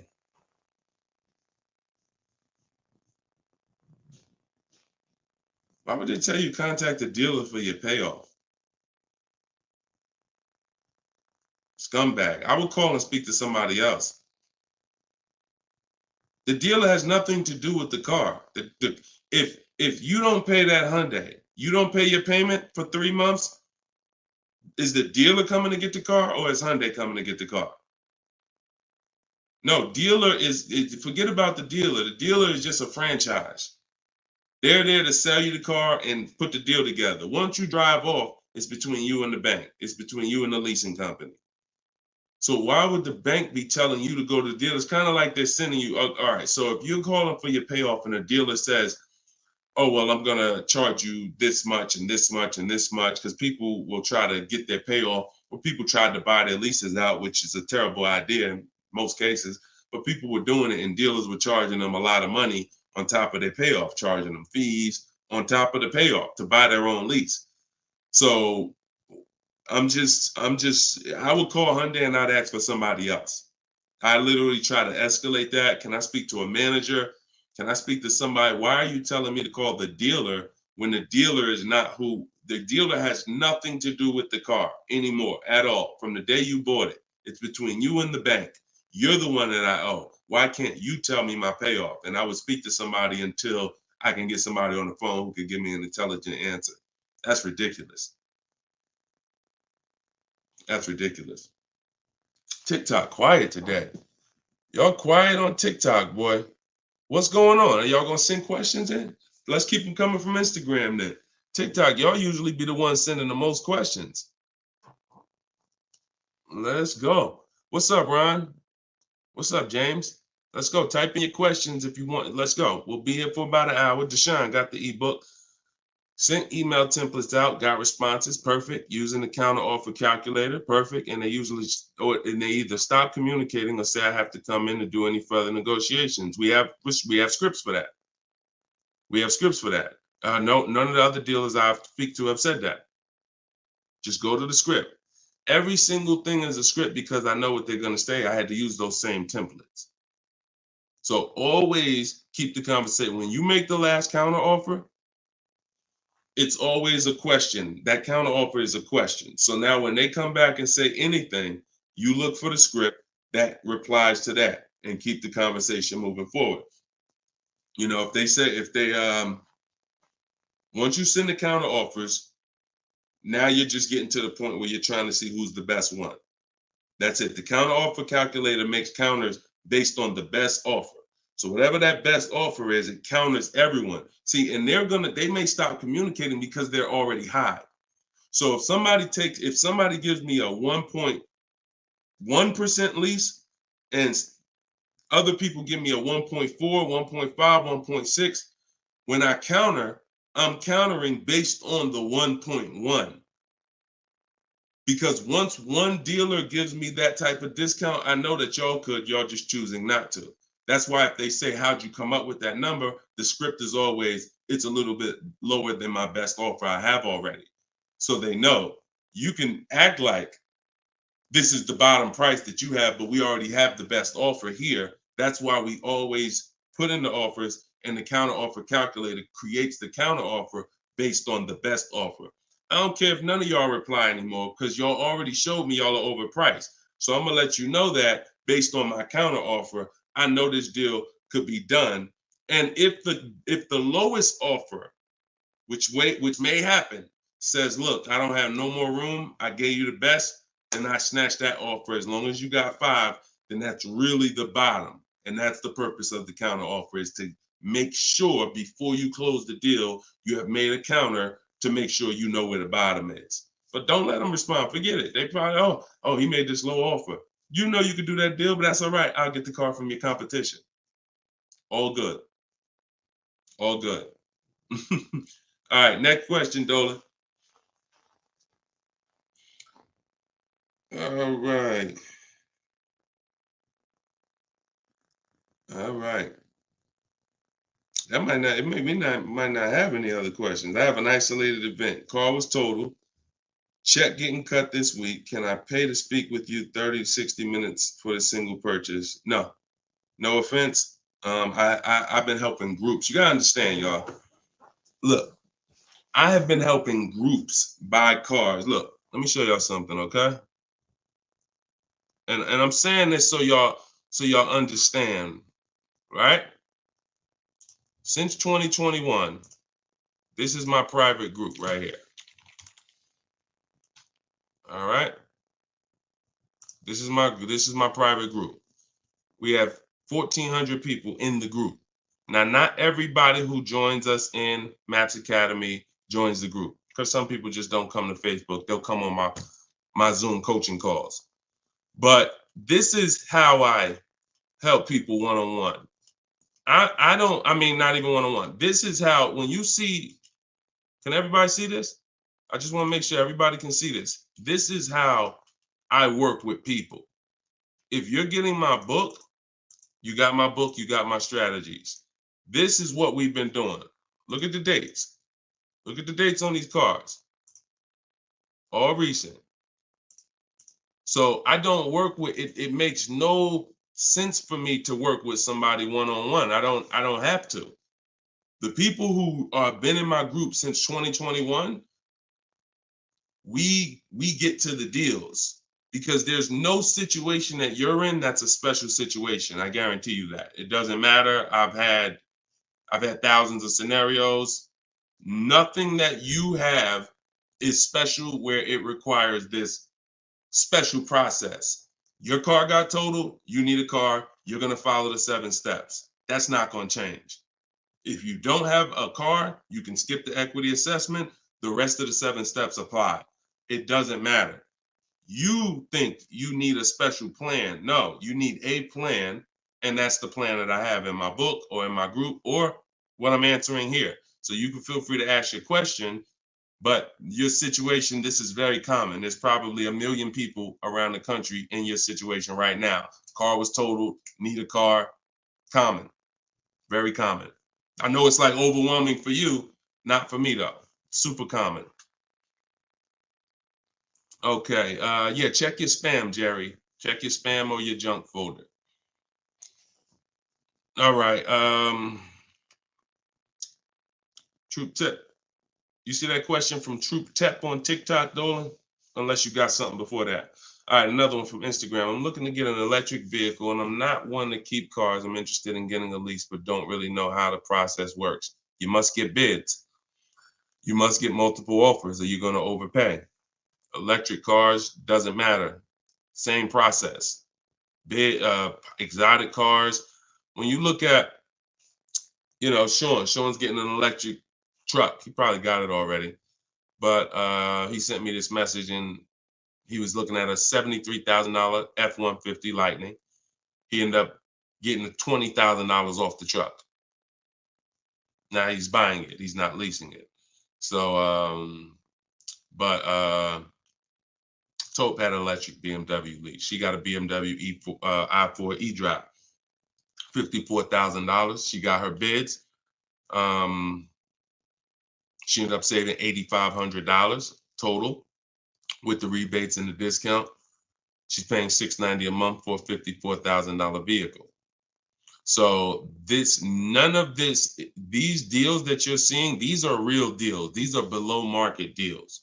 These are not going to be had going into dealers and negotiating because one, you're never going to get that deal from an 80% dealer. It's not going to happen. An 80% dealer will never discount the car enough for you to get the best price. So you don't know. Unfortunately, there's no sign that's on, hey, we're an 80% dealer. Don't come here. There's no sign. The only way that you know is by getting multiple offers. Now, you could do it manually. You can call around, talk to some sales managers, and try to get at least 5 offers. We do it online. We do it with scripts and templates, and that's what's in my book. So if you just jumped on, my new book is called Cars from Home, 7 Steps to Saving Time, Money, and Avoiding Dealerships. It has all my templates in there, all my scripts. It's normally $97. But while we're on, for the next 30 minutes, you can get it for $24 if you get to my link in my bio before the 30-minute countdown is up. Once the 30 minutes is up, it does go back up to $97, which is still a great price because everything in that book is going to save you thousands and thousands of dollars. That'll be the most valuable book, but that's only if you want to use my scripts, my resources, and have me do the talking, which is you typing. But if you're going to do the talking, then I would call around and I get at least 5 offers, or you're going to overpay. No doubt about it. At least 5 offers. Okay. You can't calculate a lease manually. You can't try to calculate a lease and think. And even if you can calculate a lease manually, you still don't know what rebates are, what incentives there are. Sean didn't know there was $15,000 in rebates. How did he find out? Multiple offers. The best offer ends up revealing, wow, it's $15,000 in rebates on this truck. He wouldn't have knew that just walking in and trying to see, all right, what's the best deal I could get? 80% deal is never going to tell him it's $15,000 in rebates. So multiple offers is a must. Okay. Go ahead, Dolan. Great question. I'm new to your platform. I joined late. What do you recommend I do? I'm not sure I understand the question. What do I recommend you do about what?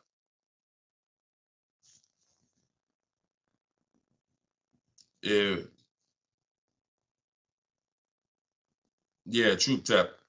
Send a follow-up question to that because I don't really know what you mean by that. What are you're new to my platform? Are you talking about this show? Just be a little bit more specific with your question. Let's see if we can get you an answer. Swagger at Instagram says, I have an S550, still owe 40 grand. I plan on paying it off by summer 2025. Should I trade it for an S63? Run a race and start another race. The whole nother race. So you buy a whole car, spend years to pay it off, throw tens of thousands of dollars at it, pay it off, and then go trade it again and do the same thing over and over again. Next time with a higher price car that you will throw more money at. This is the problem. You don't understand leasing. That's the problem. See, there's no way to make that make sense. You still owe 40 grand on the S550. You're trading in your cars while they're still losing value every year dramatically. This is what we call the depreciation curve. If you've been on the show, you've seen it before. If this is your first time, this is how you understand what's going on with your car. This is the unseen expense.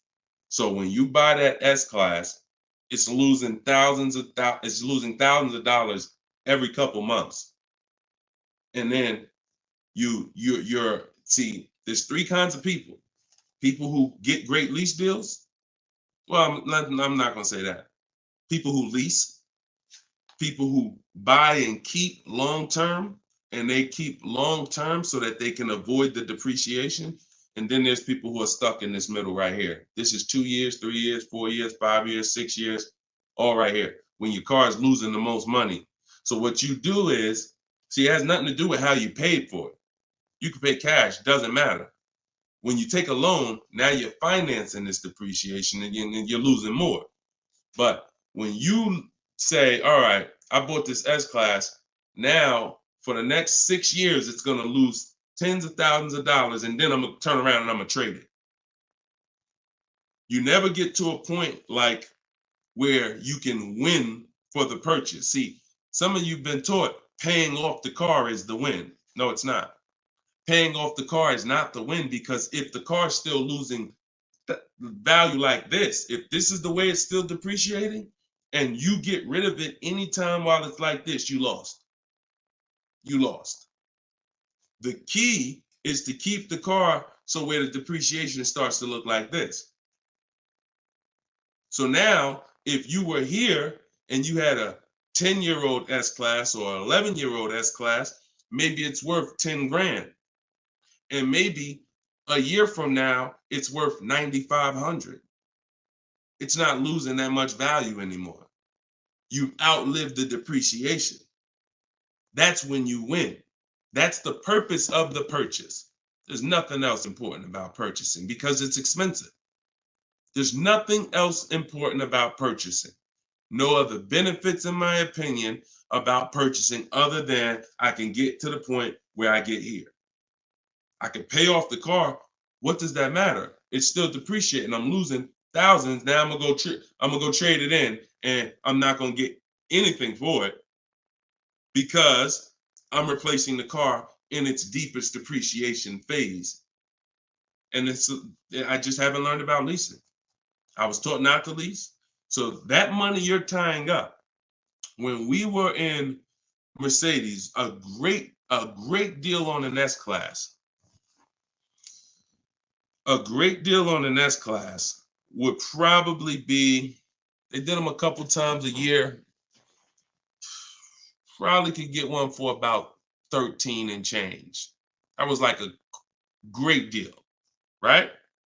So 13 and change, you're talking dividing that into the MSRP, which was about 110. And you're talking, okay, 1.2, 1.25, 1.3% lease on an S-Class, great deal.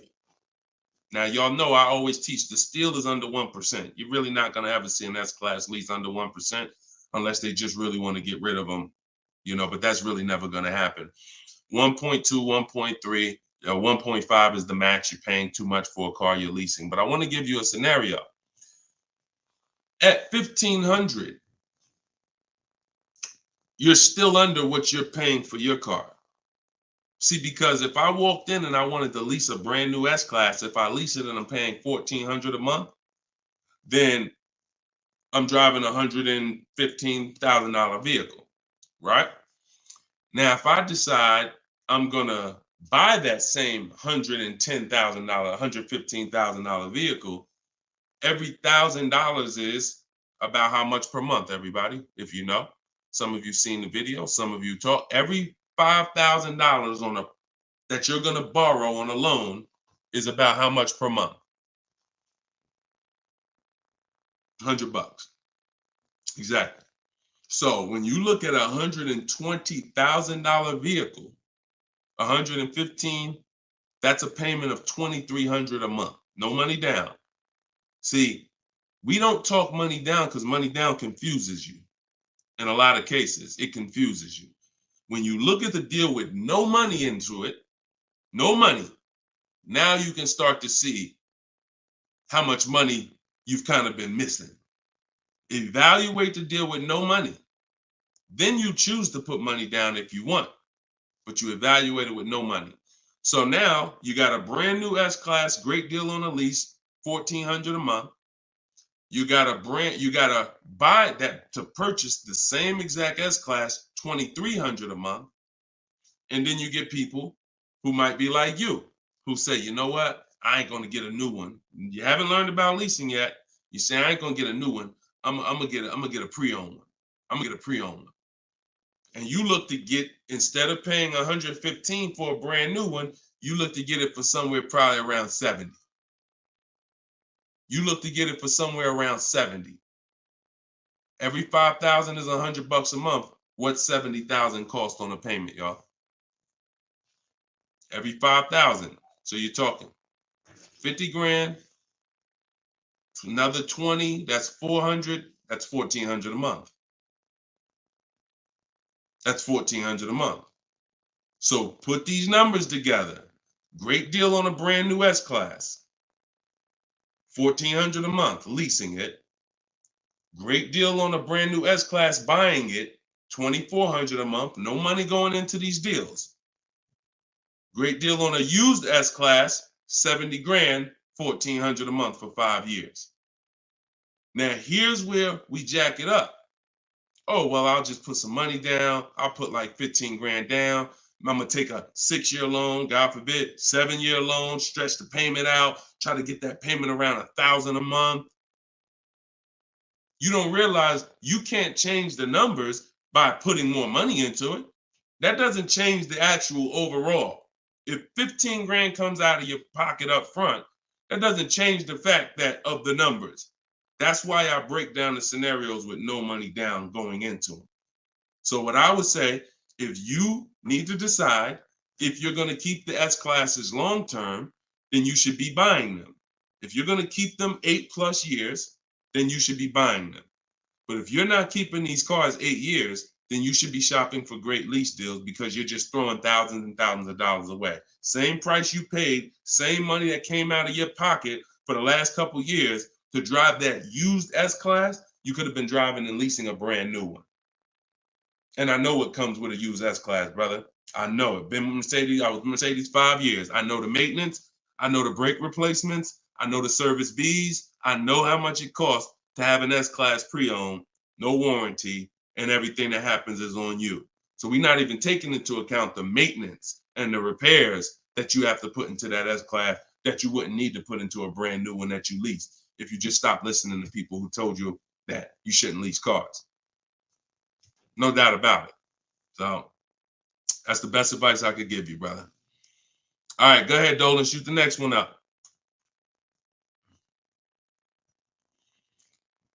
Use your pointers to get a new 24 GB80 Genesis. Salute. Enjoy it, Austin. Great deal. That's what I did. I worked the deal, no money down, got them the low, then hit them with the down payment, plus went and pre-approved. There you go. There you go. See, you're able to understand when you're shopping with no money down, no money going into the deal. Don't show me what anything looks like putting money into the deal. We determine if we want to put money into the deal later. Shop, get the best price on the car. Find the dealer who's going to get the best price on the car. Then we'll work out the finances. Then we'll work out the details. Most people go right to the, all right, what's the monthly payment? All right, what should it, how much should a brand new GB80 be? Depends on who you buy it from. Depends on what they sell it to you for. First things first, we got to find a dealer that's going to sell us the car for the lowest price. Good job, Austin. Congratulations, man. GV80 is a nice vehicle. Enjoy it. How much should CPO normally charge? How much should certified pre-owned normally be charged for Genesis G70? You haven't seen enough of them. So if I'm looking at a used, so example, I got a 2020 Infiniti truck that I got year and a half ago. If I went in wondering how much it should cost without knowing, then the market's going to tell me. Now our goal is to get below market deals. So whenever we're getting below market deals, we are always we need to know what the market is first. You can't get below market deals if you don't know what the market is.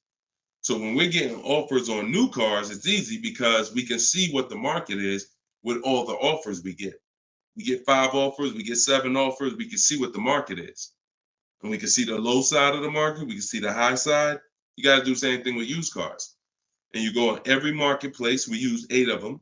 We use cars.com, Driveway, Carvana, CarMax. Some people say, oh, CarMax is, if they're, listen, I don't care if CarMax is overpriced 90% of the time. The 10% of the time that they're not, they're going to be in the runnings. You know, it's like Best Buy. I know Best Buy is going to be overpriced for electronics 90% of the time. But when I needed to get an iPad for my wife, Best Buy had the best price. So if these people need to be in the runnings or you're going to overlook some savings. So yeah, we'll look at, CarMax, Driveway, Carvana, Carfax.com, Cars.com, Auto Trader, Car Gurus, eBay Motors. So we're looking everywhere there used cars. And then we're going to look and we're going to sort by lowest price to highest price to see where the low side of the market is. Then we do our narrowing down. I need to know what the low side of the market is. If it's 24, if it's 4, when I was shopping for my truck, the low side of the market was 30 to 31 to 32. That was the low side of the market. So when I saw it and I narrowed it down based on Carfax. This is how we narrow it down. This is my system. All in my book, all of what I teach, all of my live shows, this is our system. Narrow it down by title history, then service records, then accident history. Then we need to check the original MSRP. Can't get a good deal on a used car without knowing the original MSRP. How you gonna do that? Who's bought a used car in their life? Type the letter U. If you bought a used car in your life, type the letter U in the comments. Anybody who's bought a used car, type the letter U.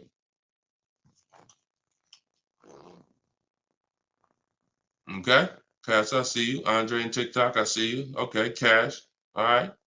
King of Rap, I see you. Okay, if anybody bought a used car, okay. How you get a good deal without knowing what the car was originally? I gotta tell you, I'm the bad news first person. I can lead you to the good news. I gotta tell you the bad news first though. Think about that. How am I buying something used knowing how much I'm saving without knowing the original price of the item? 2 reasons. 1, I need to know the original price to know what real discount I'm getting. 2, I need to know what's in the car. So when I narrowed it down to I had 4 Infinitis that I had narrowed it down to. They were all white. They were all asking between like 31 and 32, similar price range. This is where we get in trouble at. I pulled the original window stickers of the cars. I see that one of them brand new was 46. One of them was 48. One of them was 52. And the one I got was 54.5, brand new. So I'm able to see the discount percentage. In my book, I call this the true value percentage. This is all that matters when it comes to price. And once you do the check and make sure it's a good car, title history, service records, accident history. Okay, now it's time to get to the money. I need to know what the car was originally. I know 54,000. This one I paid 31.8 for. I got a 42% discount. Now, if I would have took the one that was $1,000 less on the asking price, because I didn't know how to do this. Now I didn't know that one was only 48,000 brand new. So it's a smaller discount. It's probably only saving me 30 something percent. The one I got was 42%. Forget what the dealer's asking. The dealer was asking $1,000 more than the other ones I was looking at. But once I saw what the original price of the car was, I knew that that was the best value because you got the most expensive car brand new. Why would I take a car that has less equipment because they're charging $1,000 less for it? But it has 7,000 less equipment in it, 7,000 less features in it. It's the little things, y'all. It's not the big thing. It's the little things that you're missing. And this is what we do. This is why I'm here. And for those who are willing to listen, we teach you how to do it the right way. These things you haven't been taught to do. And once you hear it, you're like, dang, that makes sense, right? How the heck? Why wouldn't I want to know what the new price was? Don't even know what equipment's in the car. I knew the day I got the car, it was an edition 30. I saw the original window sticker, remote start, all these features, backup cameras all around, black mirrors. I saw all of that because I got the original window sticker. These are the things you must do. And the last thing we do is we verify there's no bogus fees before we go to the dealer. Because some people will be in the lowest prices online, but they have no intention to sell the car for that price. They want you, they're depending on you to come in because they know other people will, untrained, no strategy, walk right in. Hey, I saw the price online. Okay, yeah, sit down, sir. Let me do these numbers for you. Price goes up by $5,000. No intention. So you wasted your time. I'm listen, God bless you. Yo, Deshone, I'll just walk away. I'd rather not walk away. I'd rather you not have to walk away. And when you truly learn the science and the right strategies of shopping online, like I'm teaching you, you won't be walking away because all you lose when you walk away. Still need a car, don't you? Somebody else just gonna buy that car. It's not like you like, oh, I'm gonna put a sign out. Nobody buy this car. They wasted my time. That car gonna sell. So it's best to learn, how can I make sure I never put a dealer in a position to waste my time? Because while you were at that dealer that was overpriced, the best price car was selling. Because the best price cars don't wait online. They 24, 48 hours, they're gone. So while you wasting your time with the fake dealers, the best ones are the car's gone. That was really the good deal. Okay, so you do all of this from home before you go. By the time you go to a dealer to see a used car, you should already know if that car drives the way I want it to drive, the deal is done. This is the best price online. And when I get there, I usually ask for $500 to maybe $1,000 off when I get there. Never over the phone. You have no leverage. Why would I call a dealer that I know, I've done my research, you got the best price car in the market, and call them and say, hey, could you take off another $1,000? No, there's no leverage there. You make sure there's no bogus fees. Then we go. We're there. We test drive. I like the car. Could you do another 500, 1,000? If they say no, you know they're honest. Hey, I don't have the room. Oh, hey, I just put the car online 2 days ago. Like, I haven't even given it a chance yet. I understand. I'll take it. See, you got to know when a deal is in front of you. And that's the problem. You don't have enough information to know when a deal is in front of you. So you're going to hesitate. And you're going to walk away from a deal because you think, oh, nah, dude don't want a deal, man. I asked him to take off $2,000. You can't take off $2,000. You didn't do your research. Because dealers use a tool called vAuto. They know where their car is priced in the market. vAuto tells them where every similar car is priced at online. So if they're the top 3 prices online, they run their business a different way. They want to sell cars fast. You can't go in thinking you're negotiating with someone who marks their cars up by thousands, who's number 15 on the price list. You walk into the best price deal online and think, yo, I'm asking for $2,000, $3,000 off. Let's go. You don't want to negotiate? No, you got it. And when you do your research, you know where the best price is. And that's what I want you doing. I want you walking in, if you're shopping for a used car, knowing this is the best price car in the market. I verified there's no bogus fees. I'm going to drive it, and then I'll ask for a little money off when I get there. And regardless of the answer, I know I won. They split it with me, I won. They can't do anything more because they're the lowest already, I won. If they accept the offer because they're just like, listen, you drove down, man, let's go, let's get it over with, I won. Either way, I win. That's the name of the game. Thanks, Austin. I appreciate you, man. Go ahead, Dolan. Next question. Okay.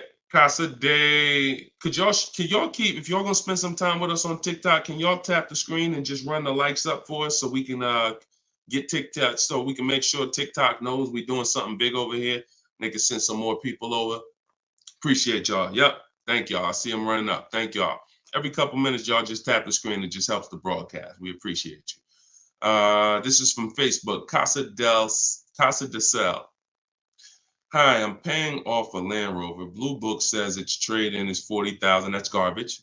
So throw that out the window. Blue Book is trash. Blue Book is a marketing website. They don't buy cars. And so what you want to do is you want to get a real number, which is an offer. Your car is not worth what an algorithm says it's worth. Your car is worth what someone's willing to pay you for it today. So you want to go, this is part of our process. We call it equity assessment. There's 7 steps in my book. Once you decide leasing versus buying, that's step 1. Most important question is, am I going to lease or buy? Because you can't get a good deal on a purchase if you should have leased. No way. If you were supposed to lease, because you don't keep your cars 8 years, but you bought, you have a horrible deal. You're going to lose it depends on the price of the car. You'll lose over 10,000 on a higher price car. You probably lose 4, 5, 6 grand on a lower price car, at least 4 grand, 5 grand. So that's step 1. Now, once you decide that, we move to step 2, which is the equity assessment. Equity assessment is any vehicle we have, we need to assess if there is equity in it or what the equity is. And it's based on offers. So when you go to Kelly's Blue Book instant cash offer, not KBB, not Blue Book, instant cash offer, Kelly's Blue Book, you're going to see that Kelly's Blue Book led you astray. In most cases, telling you your car is worth $48,000. Because this is when we begin to expose that Kelly's Blue Book was a marketing website and they would tell you anything. Kelly's Blue Book is owned by Autotrader.com. What they began to do maybe 7 years ago is they begin to buy cars. So they didn't just give you there was a little button on here that says, we'll make you a cash offer. And I would do this with people in the dealership when I was there. They would come in and say, hey, Blue Book said my truck is worth $48,000. I said, oh, really? Well, and I explained to them that Kelly's Blue Book is an algorithm site, but they do have this feature where you can click a button and you go through a nice 5-minute appraisal and they'll make you an offer themselves. So now let's go through this and let's find out what they're going to offer you. And you go through the 5-minute appraisal and they make you a cash offer, and it's usually $2,000 to $3,000 less than what they told you your car was worth.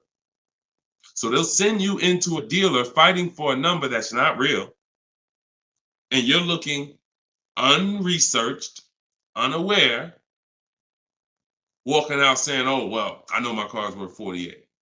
So that's why we don't use them. And again, the offer you're going to get is from them. So it's not even like, well, oh, we don't use Kelly's Blue Book. And then, no, we use Kelly's Blue Book, the instant cash offer tool. And you're going to use that. You're going to use CarMax. You're going to use Carvana. You're going to use Driveway. You're going to use AutoNation, Sell My Car. And you're going to use Car Guru, Sell My Car.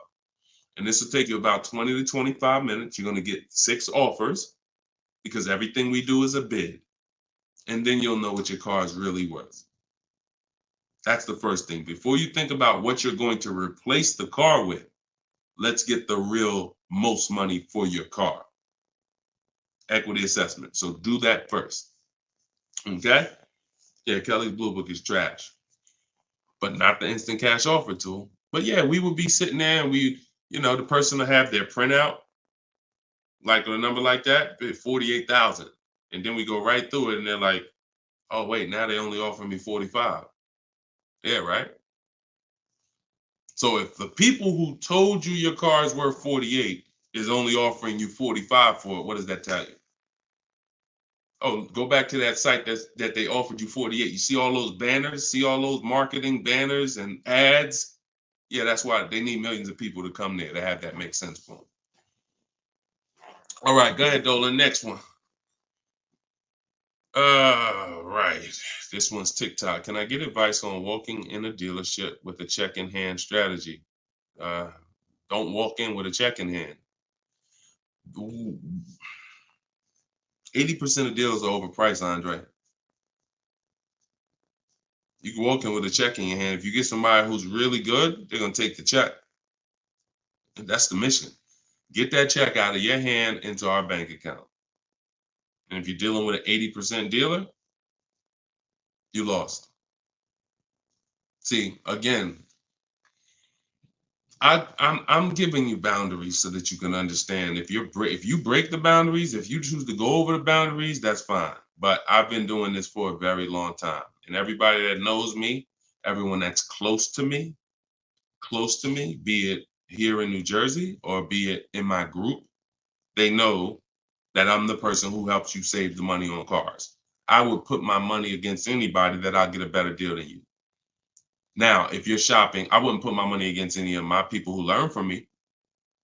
Anybody that learns from me, I wouldn't bet that I could get a better deal than them. If we got the same time frame, we're gonna get about the same deal.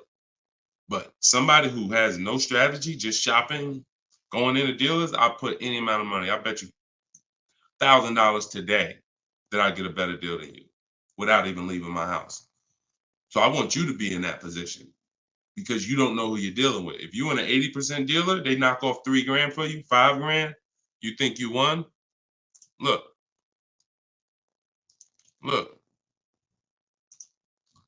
Kimberly. A little while ago, she got a Maserati. Posted this in the group. It was a $91,000 Maserati. She ended up leasing it for $944, but I want to show you the money breakdown. Before she accepted that offer, she had an offer of 20 grand off right here. So she had an offer on an 86. So pay attention to this. $86,000 vehicle, they were taking 20 grand off for her. 20,700 to be exact.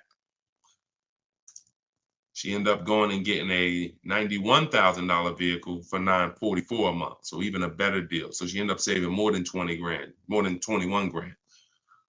Why is this so important? Because if she would have went in and got excited, she'd have walked into a dealer, walked in, and somebody would have said, all right, listen, I know you're serious. Today only, I'll knock 10 grand off for you. 10 grand. She probably never heard that in her life. $10,000 you're going to take off the price of the car. Yeah, I knocked 10 grand off. All right. Somebody who's not educated, someone who's not researched, rather, someone with no strategy. Let's go. Let's sign that.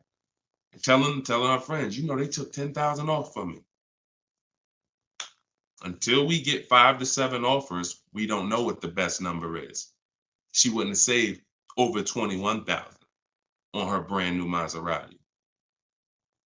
So when we talk about this money is not hundreds. This money is thousands.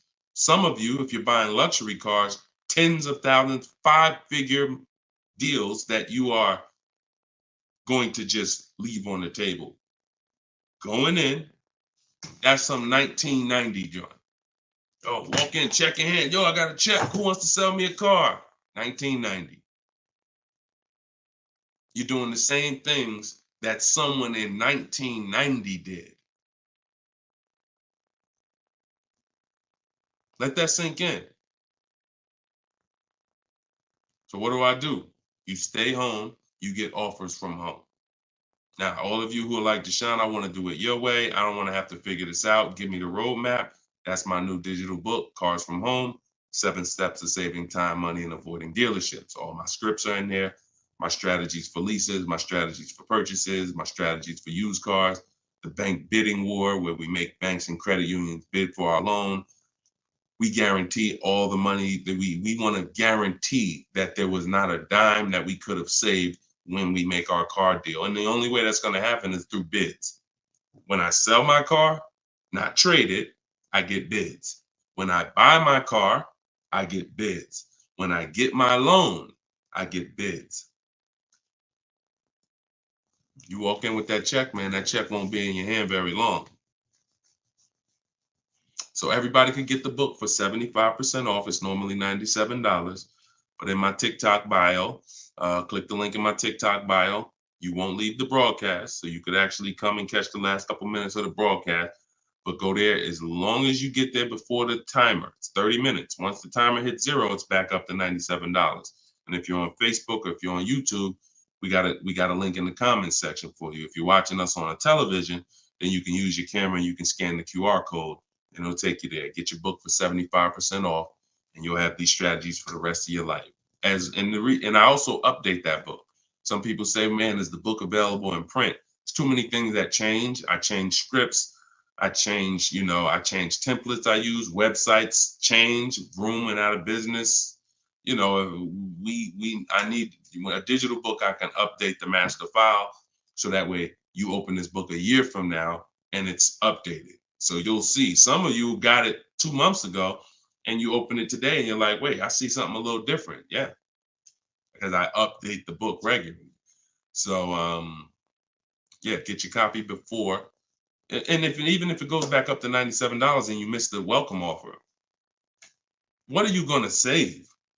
What do you really think? How much money do you think you're going to save using my stuff? That's what you should be holding me accountable to. I'm going to get Deshone's book, and I want to save the same amount of money Deshone would have saved on this deal. And when you see these people, Bonita, when you see Kimberly, when you see Sean, when you see Eddie, all these people I share throughout the shows, they're getting the same deals that I would have gotten. But they were just like you. They weren't in the car business 14 years. Frina, she just got this Jeep a little while ago. Look, 2024 Jeep Grand Cherokee. Look, $65,000 MSRP, $579 a month, 0.88% lease deal. I use all the scripts, contacted the dealer, I followed the program, used the scripts, contacted the dealer, sealed the deal. We're in a different world. So you either gonna come over to our world or you're gonna stay in your world. And your world is painful and expensive. Painful and expensive. Spending hours in dealerships, multiple visits, going back twice, 3 times. Painful. Every car deal I make is from right here where you see me at. I'm right here. Go ahead, Dolan, shoot the next one up. Austin, I see you. God bless you and everyone online. I have to get back to work. Thanks for checking in, man. Always enjoy the new car too. Because my payment is due in 15 days. Enjoy, man. God bless you. Swagger from Instagram says, it's smart to buy the vehicle after leasing it for 3 years. No, it's a horrible idea. You've already had the vehicle for 3 years. You're buying a used car now. So leasing and purchasing is an entirely different philosophy. When we lease, we're getting great lease deals. We're driving vehicles for pennies on the dollar compared to people who purchase them. All those lease deals. You saw Frina, that same $65,000 vehicle is $1,100 a month. Someone is out there paying, unless they put up a ton of money down, they are out there with that same Jeep that Frina just picked up and they're paying $1,000 plus a month for it. She's paying $579. Why? Because they said they don't lease? Well, you go ahead with your non-leasing self and pay double what I'm paying. Now, if you're keeping the vehicle forever, 8, 10, 12 years, in my book, I created the 8-year rule. The 8-year rule is when you begin to win as a purchaser, because that's when the depreciation is going to cool off and make sense. You can get some of this money back because the person who's leasing is killing you. In terms of the money that's not coming out of their household compared to yours, they're killing you. So you now need to try to catch up one day. And if you catch up, the only way you catch up is you keep your car until the depreciation cools off 8 years, 9 years, 10 years, 12 years. And that's where you win. You can't do that with a lease. But keeping your car 6 years or 7 years is not anywhere near enough time for you to catch up to a person who leased and got these great lease deals. Because you're paying for the whole car. New car, used car, doesn't matter. A new car, you're paying thousands more than a person who leases. A used car, over 8 years, you're paying about the same money as a person who leases for a used car.